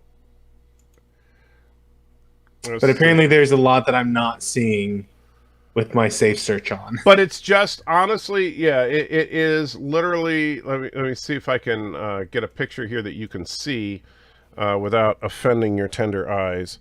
I appreciate that. Yeah, let's go to here's an image from the movie. All right then. Yep, that's a thing right there. Yes. So, except replace those with Matthew faces, and we have ourselves a fun-filled movie night. I'd rather see Forbidden Planet, I think. That of course we'll have to start doing movies where we put Matthew faces in even when they're not necessary, just to throw people off. But yeah, okay, so you remember Criswell, right? In the future. Criswell, yes. Okay, so let me see if I can get this picture to load. Let's see. Try to get a good size. So this is Criswell in Orgy of the Dead. He's aged a little bit. Yeah. He's probably looking at that chick with the Matthew faces on. Just to say. So, yes. Criswell, one of the greatest actors in the history of cinema. So Yeah, there's so Orgy the Dead. It sounds hilarious, and yeah, it's literally just. I mean, like all the images I see, like the shocking, sexy vision nudity is literally just go-go dancers in a graveyard. There's going to be a lot of editing of this movie. I foresee. It might take a while before we get to that one. Just because of all the jiggling Matthew heads that will be necessary.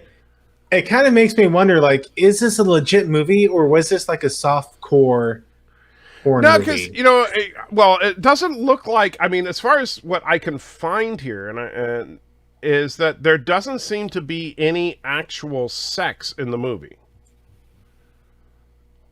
Like, it's just go-go dancers in a graveyard. And so, yeah, why not? If you say so, my friend. That's just. I'm just saying that's what they do these days. That's what the kids are into. And when what do you want to do? Hey, let's go to the graveyard and dance without a shirt on, because that's what it's all about. Maleficus, which Attack of the Killer Tomatoes are you talking about right now? Oh, Killer Clowns from Outer Space. I have seen several of the Attack of the Killer Tomatoes because that was right around my age. I hated Attack of the Killer Tomatoes. Now, as someone mentioned earlier, I think it was Sci-Fi Nation mentioned earlier, the Sharknado films, of course. Another one I haven't seen. You haven't seen Sharknado, really? I haven't, but I know that what's his name? He owns the Mavericks. He loves Attack of the Killer Tomatoes. I think he may have even Mark Cuban. I think he may have even funded one of them. Right. He loves Attack of the Killer Tomatoes. So Sharknado, I'm really shocked you haven't seen. So Sharknado, I think Sharknado. Excuse me. The first Sharknado, came out in 2013. Then the sequel was called Sharknado 2, the second one. Yep. I've seen that one. Sharknado 3, Oh Hell No. That's the name of the movie. Are you ready for this? Oh, go for it. Sharknado, The Fourth Awakens. Nice. All right. I approve. And I do. Sharknado 5, Global Swarming.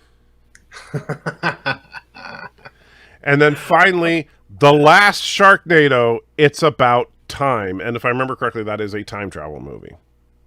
Oh, of course. Why not? Why not? I mean, Teenage Mutant Ninja Turtles did it, and the third one. So why not sharks? Yeah. So let's see. Here's the. I've only seen the first two. So here's the official descriptions on Wikipedia. Sharknado. A freak cyclone hits Los Angeles, causing man-eating sharks to be scooped up in waterspouts and flood the city with shark-infested seawater. Bar owner and surfer Finn sets out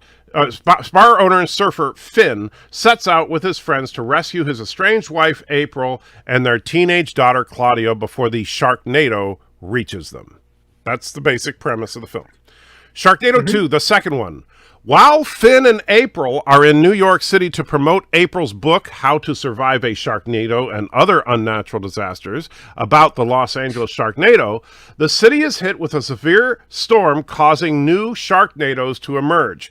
Now, that movie is hilarious with all the cameos they have in it. They have lots of, Will Wheaton is in it for a split second before he gets his head ripped off by a shark. What's the name? Oh, gosh. Al Roker, the weather guy. Really? Yeah. Oh, yeah. He has a significant role in the film as Al Roker on Good Morning America, talking about the Sharknadoes as if they were real weather phenomenon. That's great. Yeah. So Sharknado 3, this is the first one I have not seen, said following the events of the previous film, Finn and April have remarried and are expecting another child. For his heroics in the Sharknado battles in Los Angeles and New York, Finn is in Washington, D.C. to receive an award from the president. However, he encounters a new Sharknado, which begins to make its way down the Feast Coast to Florida. Okay. Sharknado, The Fourth Awakens. Sharknado 4 was confirmed to follow upon Sharknado 3 premiere. Sharknado 3 concluded with a cliffhanger regarding whether or not April is killed by falling wreckage. An ad after the film promotes a Twitter campaign offering the fans a chance to decide her fate with the hashtag either hashtag April lives or hashtag April dies, where the results are revealed at the start of Sharknado 4, which first aired on Sci-Fi on July 31st, 2016. Let's see. Ian Ziering, Tara Reid, Ryan Newman, and David Hasselhoff reprised their roles from the previous films. New cast members include Tommy Davidson, Cody Lynn, blah, blah, blah, blah, blah, Imani Hakim. Yeah, but what's it about? It doesn't say. It doesn't say what this one's about at all. That one has no description. Okay. Sharknado 5, Global Swarming. The fifth Sharknado film was confirmed why is it not telling you the plot? It's confirmed in 2016, released in 2017, title going Sharknado 5 Earth. Oh, the title was originally going to be Sharknado 5 Earth Zero. I like that. But they changed it to Sharknado 5 Global Swarming with the tagline, Make America Bait Again. Oh my goodness. That's great. Let's see. They reprised their roles, blah, blah, blah. Filming occurred in 5 countries, including the UK, Australia, and Bulgaria. The story depicts Finn and his allies accidentally unleashing a new wave of Sharknadoes when they deactivate an ancient device that was actually keeping the Sharknadoes in check. The subsequent storms escalate to the point that they devastate the planet, leaving only Finn alive until he is met by a time-displaced version of his own son, Gil. Which leads us to the last Sharknado, It's About Time. All right. Let's see. In his quest, Finn fights Nazis, dinosaurs, knights, and even takes a ride on Noah's Ark. Wow. Let's see. Vivica Fox returns with Finn, the last survivor. He finds himself traveling through time to meet supposedly deceased allies pulled out of time by Gil the moment before their deaths, seeking to identify and prevent the first of modern-day Sharknadoes. After subduing potential Sharknadoes in Camelot, the War of Independence, and the Wild West, Finn is able to destroy the original Sharknado before it could escalate into the global catastrophe he had witnessed, creating a whole new timeline where Finn is still just a bar owner, what he was in the original film. Okay. So that is... I mean, why not? Why not? That's the Sharknado series. So, yeah, we'll have to get those. So it sounds like you really want to see the Sharknado movies. Oh, sure. We'll have to do Sharknado, a Tremors movie, and then do you remember the movie where the cars came to life and decided to attack the people? It was Maximum Overdrive? It was heavy equipment. I think that's Maximum Overdrive, the Stephen King film. Is that what it was? Maybe, but I feel like 1986. Maybe, yeah. You had the goblin head, but I remember it wasn't just a trucker. It was bulldozers and backhoes and heavy equipment. As the Earth crosses the tail of a comet, a previously inanimate machine suddenly springs to life. An ATM insults a customer, and a bascule bridge rises during heavy traffic, causing all vehicles on the bridge to fall into the river. Okay, and so it's like the next morning, a Caterpillar bulldozer and an M274 mule drive into a truck stop.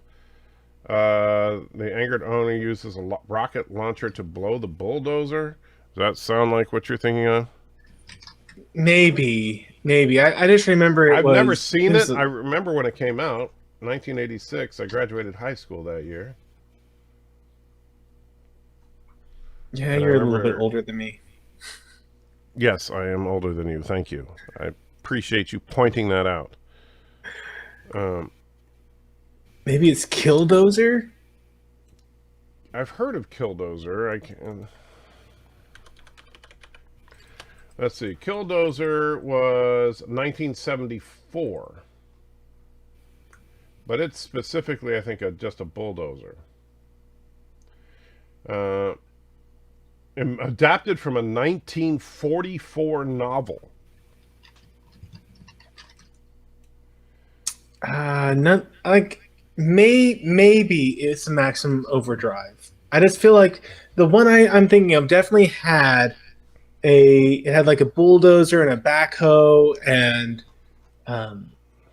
it was several heavy like cat equipment that had come to life and was attacking people, but I don't remember the name of it. I'll have to look it up. I'll have to try and find out. So it sounds like we're going to have lots of fun watching various crappy movies. And yeah, Sci-Fi Channel made a lot of really bad movies over the years, but I think that they really struck gold with the Sharknado films. Most of their films just don't have that level of sincerity. Like, I mean, Sharknado is right there with other really crappy modern movies like Birdemic and The Room. Oh, we will have to watch Birdemic eventually. Yeah. Have you seen Birdemic? No, I have heard just about how absurd it was. Never seen Birdemic? Shock and terror? You know what? I actually go out of my way to avoid horrible movies most of the time. And so as a result, I have never seen Birdemic. I not only have... I have Birdemic and Birdemic 2. And, you know, you think it's a horrible movie, but keep in mind, Birdemic is a wonderful... It's got a great message to it, a pro-environmentalist message. And it features a main character who doesn't know how to walk. I don't mean he's like Bird, where he's confined to a bed. I mean he literally can't quite figure out the mechanics of it. Mm-hmm. So he has the most awkward gait you've ever seen anybody use, ever. But I'm shocked that you've not seen it. Well, gosh, Birdemic, I do know that the guy who had it had a very environmentalist message. And I want to say it had a very lackluster ending, like kind of like the M. Night Shyamalan movie where the breeze was somehow passing this infection in the wind or the trees or something, and it just it's was like, a wonderful ending. Now. It just ends. Yeah, we're done. That's it. But the birds, you have to understand, we learned that not only because the birds attack humanity, actually they do reveal it, but the birds attack humanity because of global warming. Mm-hmm. And they explode. Yes, I did hear about that part.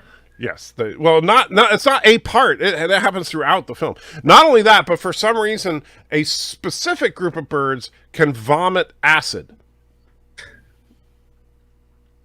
Oh gosh, that's not a joke. They actually can vomit acid. So you probably want to get the wife in on that one. She'll probably want to watch Birdemic with us. Oh yeah, I mean, who wouldn't want to watch? Is it fair to call it a B real film, or should we go down to like C or D at this point? Oh, Birdemic is an F. It is Birdemic is definitely an F film.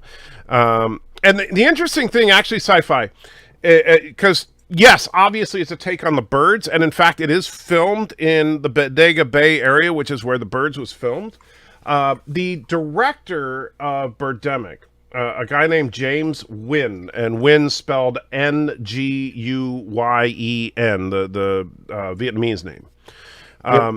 So James Nguyen not only made Birdemic, but he actually made like 5 films. All of them are the same film.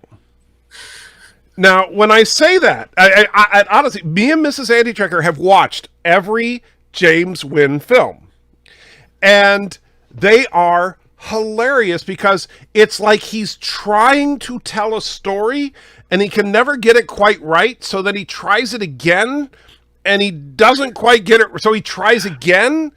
And even though it's different actors, a different setting, even different plot, but it's the same movie.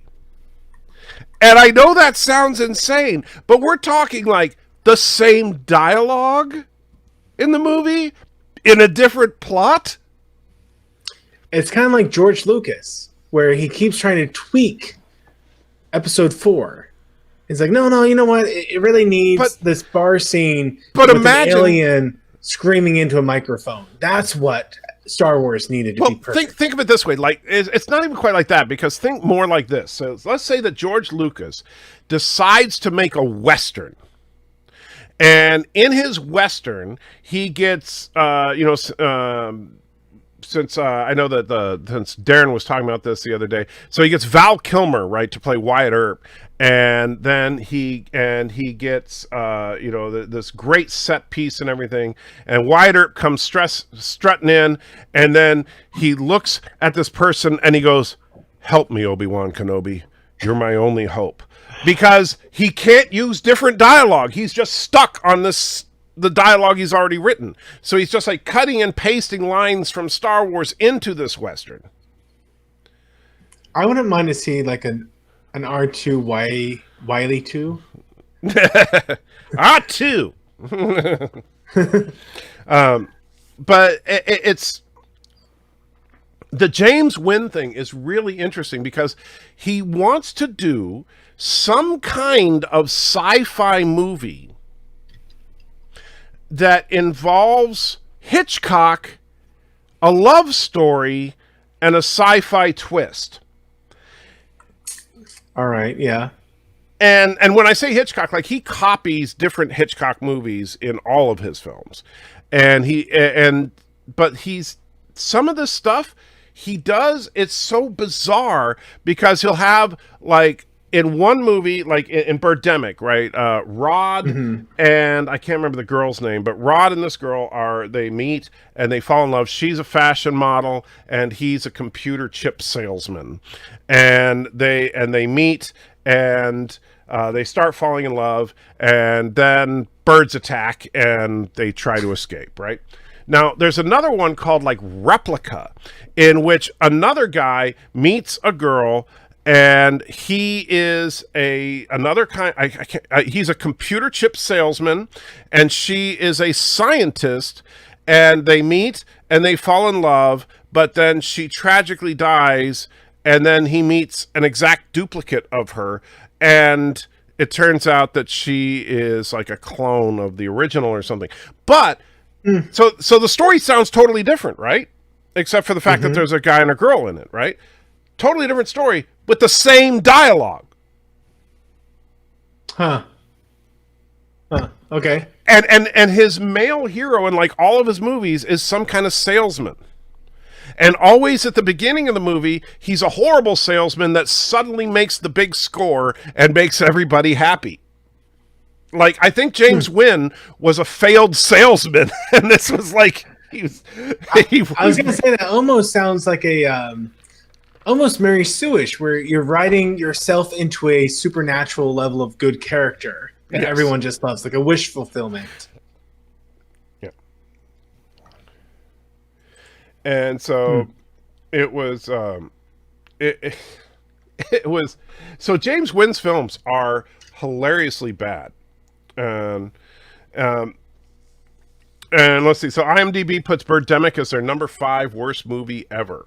I would assume Plan 9 would be at the top of that list then. Let's see. Where do you see that? Because I am very interested. He said it was on IMDb. Worst films ever. 10 worst films ever made. Oh, that's like actual movies. Are they all his? Let's see.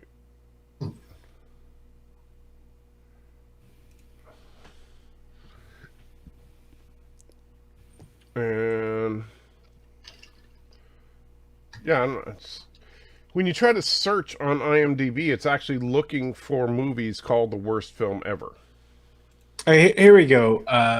Birdemic. I see it as number 2, Shock and Terror, as the 40 worst movies of all time, with number 1 being Munster: A Go-Go. A space capsule crash lands on Earth, and the astronaut aboard disappears. Is there a connection between the missing man and the monster roaming the area? Okay, so these are the lowest rated films of all time. Not the worst films, but the lowest rated. So the worst film, as far as IMDb ratings, is Disaster Movie, the 2008 film. Number 2 is Super Babies, Baby Geniuses 2. Number 3 is Codename KOZ. Never heard of that one. Number 4 is a classic movie, Manos, The Hands of Fate. Have you ever seen that one? No, I haven't. Oh, wow. Yeah, that's another one we're going to have to put on the list. Manos, The Hands of Fate is a horror film that is... Wow. Number 5, Birdemic, Shock and Terror. Number 6, Kirk Cameron's Saving Christmas. All right. Number 7, The Hottie and the Naughty. Number 8, House of the Dead. Number 9, Pledge This. Number 10, Son of the Mask. Number 11, Turks in Space. Number 12, Epic Movie. 13, Alone in the Dark. 14, From Justin to Kelly. 15, Going Overboard. 16, Battlefield Earth. Now there's another. Have you seen that one? I have seen that one, yes. That is... You've never heard of Manos Sci-Fi? Yeah. Mystery Science Theater did do Manos, as did Riff Tracks, and both are hilarious. The Battlefield Earth is another one of those movies where it's like you had a good idea, you didn't execute it well. Or they executed it too well. I'm not seeing what you're putting there. Like if they stuck to the source material just a little too much. Okay, maybe so. Because keep in mind, remember, this is a movie based on a book written by L. Ron Hubbard and produced by John Travolta, who was a Scientologist. Oh my goodness, that man. And so, and don't get me wrong, I mean, John Travolta seems like a really nice guy, as opposed to like Batwoman crazy Scientologists like Tom Cruise. All right. You know, but John Travolta seems like a genuine nice guy. But he wanted to make this movie based on L. Ron Hubbard's work, and it was just horrifically bad. Now, it is one of those so bad it's fun to watch. You know, but yeah, Battlefield Earth, yeah, not a great film. Wow. Who wrote Space Troopers? Space Troopers? Yeah. Space? I don't even know that one. Space Troopers? Space. Am I not getting the name right? It is late. My brain is turning off. Isn't it Space Troopers? They turned it into a movie. Starship Troopers. You dumb. Oh my goodness, we're gonna have to wrap up soon here. Clearly, Starship Troopers. Is he the same one that wrote Starship Troopers? No. L. Ron Hubbard wrote the whole Dianetics. That was his big one. And so, but yeah. By the way, you know, The Room is number 66 on their list. Number 67 is Captain America 1990, which I don't know if you've seen that one, but that is a really bad movie. I have not. I think I may have seen a clip from it, but I've never seen the whole movie. Oh, here's a good one we should watch sometime. Superman 4, The Quest for Peace. I grew up on that movie. I love it. You love that movie? Oh, that movie. I love that movie because I grew up on it. I remember as a kid watching that movie so many stinking times, complete with the horrible effects of the Atom version of Superman clawing across him. And yes, I love that one. Sci-Fi Nation, do I like Ender's Game? The novel? Yes. Well done. The movie adaptation with Harrison Ford? it missed it. It wasn't a good movie. I didn't, which hate is it. a shame. But I've never read the book. So. Oh, okay, fair enough. If you read the book, you're like, this is what he had to work with, and this is what we got. The book is just a masterpiece. Well, that's kind of how I had felt about X-Men Days of Future Past. A lot of people really liked X-Men Days of Future Past, the movie. But after, I'm a huge fan of that particular 2-part comic book. And if they had just stuck to the original comic book story, man, we would have gotten the most epic movie ever. But instead, we got what felt like just a generic X-Men movie. Yeah. If you ever read the book or listen to the audio version of it whenever you have to be out on the road, it just begs to be turned into a mini series. That's what you need to do with Ender's Game, and it's a fantastic read. But it's not the worst movie adaptation I've ever seen. That may go to The Hobbit. Peter Jackson's The Hobbit. Wow. You're going to say that's the worst movie adaptation ever?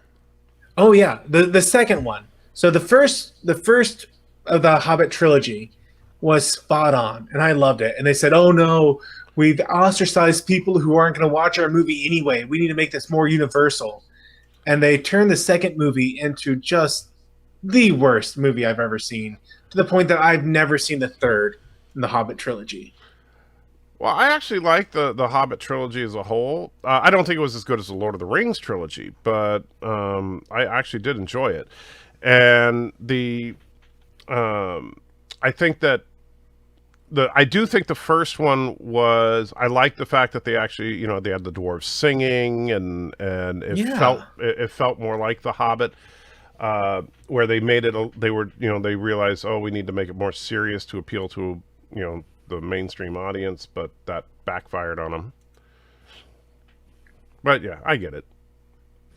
The point at which you have a dwarf trying to seduce an elf by talking about what's in his pants, I'm like, really? This is what you got to work with? And then they'd have the whole gold surfing scene, and I'm like, this is just, come on, just wrap this up. Oh, you're fighting Sauron now? Okay, why not?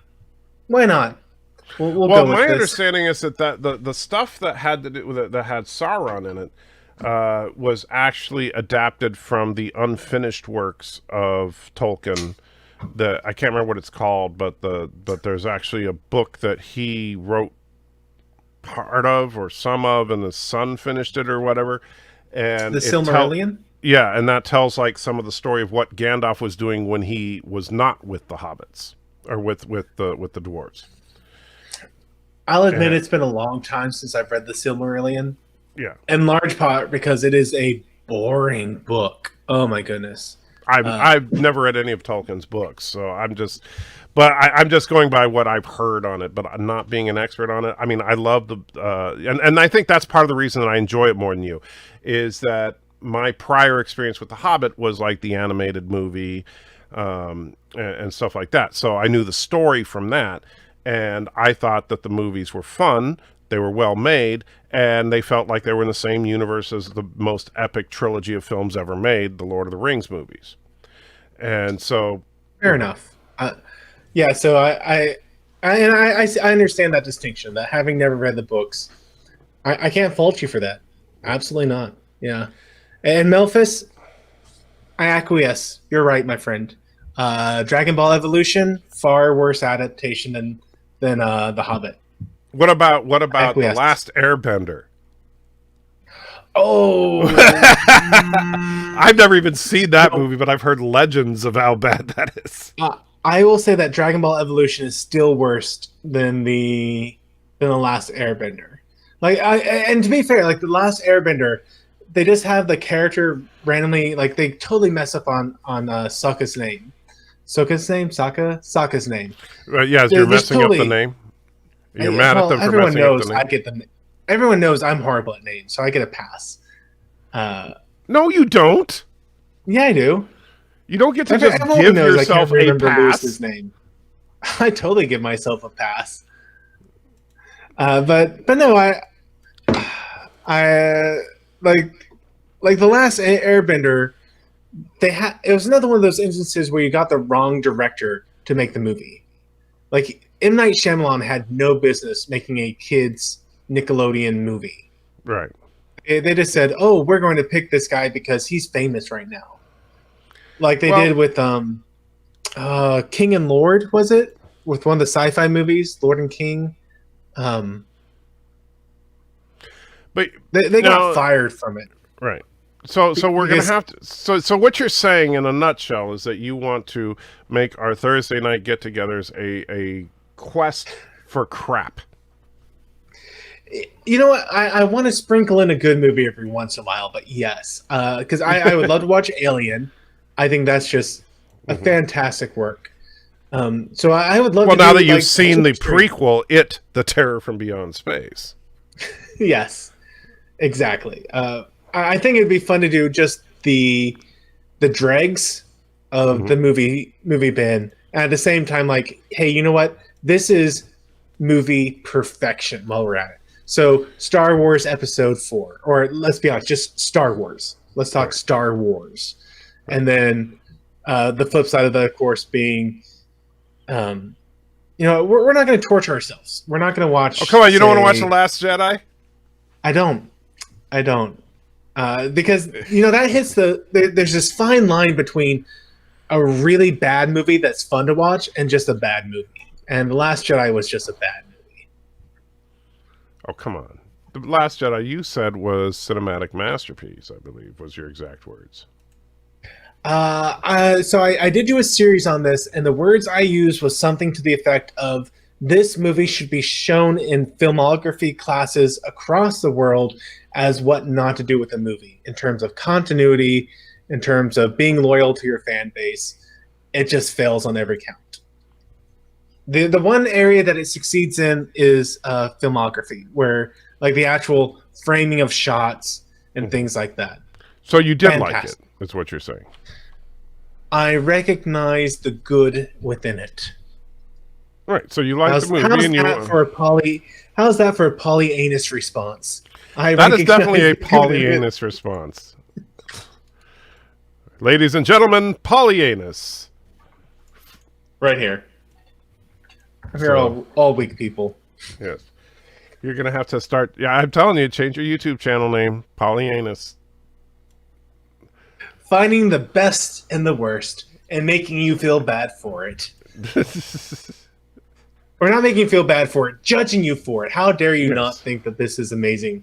Because it's clearly amazing. You're just wrong. Clearly. All right, so with that, I think we're going to wrap it up. But so look forward. So next week... Have a great Turkey Day. Depending on how things go, maybe I'll do a live stream, but no promises, because I actually, for the first time in years, am going to have Thanksgiving off. And so I intend to enjoy some time with the family. And amazingly, actually, for the first time in I don't even know how long, I not only have Thanksgiving off this year, but I will have Christmas off as well, which is just amazing. Very cool. Yeah, and it just happens, it's because I'm doing the training thing at where I work, you know, where I'm helping train some of the new people. And so with the training schedule, they kind of go easy on the new people. So yeah, they actually get the holidays off until they get their regular schedule after the end of training. And lucky for them, training won't be over until mid-January. But my intent is obviously to simply enjoy next week with the family. But the week after that, me and Matthew will either watch crap or we need to come up with something that sounds good, like, you know, for bad or good. Like what's a really good dichotomy like thing, you know, like you know, crap or clap, but that doesn't quite sound right, because that sounds like either you have crap or a venereal disease. So yeah. Crap or high class. Yeah, but you see, that doesn't perfection or putrid. Yeah, we gotta find something that rolls off the tongue and is somehow maybe like an alliteration at the same time. Right. And so that we can, we got to make sure that, but we will, every time we're watching one of these movies, we'll invite you guys to join in the festivities. probably on the crap nights would recommend that you have something that is at least 80 proof in the area. You know, just saying, like that would, you know, Plan 9. Now, granted, you can enjoy Plan 9 completely sober, but that's because it is so ridiculously over the top bad. And well, that's why I said sci-fi crap or clap. But the problem is that clap sounds like, you know, you got the clap, which was an old term for gonorrhea, I believe. And the so that doesn't sound quite right. Yeah, you know, it sounds decidedly wrong. Yes. Yeah. I mean, you know, we could just say, you know, is it awesome or is it Kurogan? You know, but that. I think we need to find something better there, Tim. I don't think so, Tim. What did Tim say? I didn't see it. No, I was talking the old Tim, the Tool Man Taylor. Oh yeah. I don't think so. I don't think so, Tim. Yeah, so we need to come up with something for our crap or something. You know. Yeah. Is it bad or is it good? You know, the worst movie ever made or the best. We'll find out. Yeah, we'll think about it. Crap, or say, hey, good movie. Yes. No, we'll come up with something. We'll come up with something. Anyway, guys, so have a good one. And now, Life with Matthew will sing the end credits and take it away. Life with Matthew now.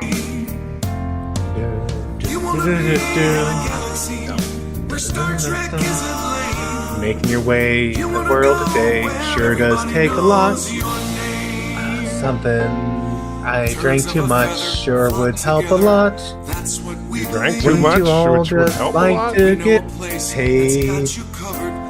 Sometimes you want to go where everybody knows your name. And Corona's all the same. You want to be in a galaxy where Star Trek isn't lame. You want to go where everyone knows your name. Birds of a feather flock together, that's what we believe. I actually got a line right for once. Hey, that's really neat. Okay, here comes Bird's big line. Come on, you can say it. You can say it. You son of a bird, anti-trekker. You son of a bitch, anti-trekker. One day I'm going to get you to cuss like a sailor. It's going to be great. I'm going to find that one thing that gets you so angry that you are just going to like start spewing the worst, most putrid and vile words ever spoken by man, and everybody will love it. It will be my oh fudge moment, yes.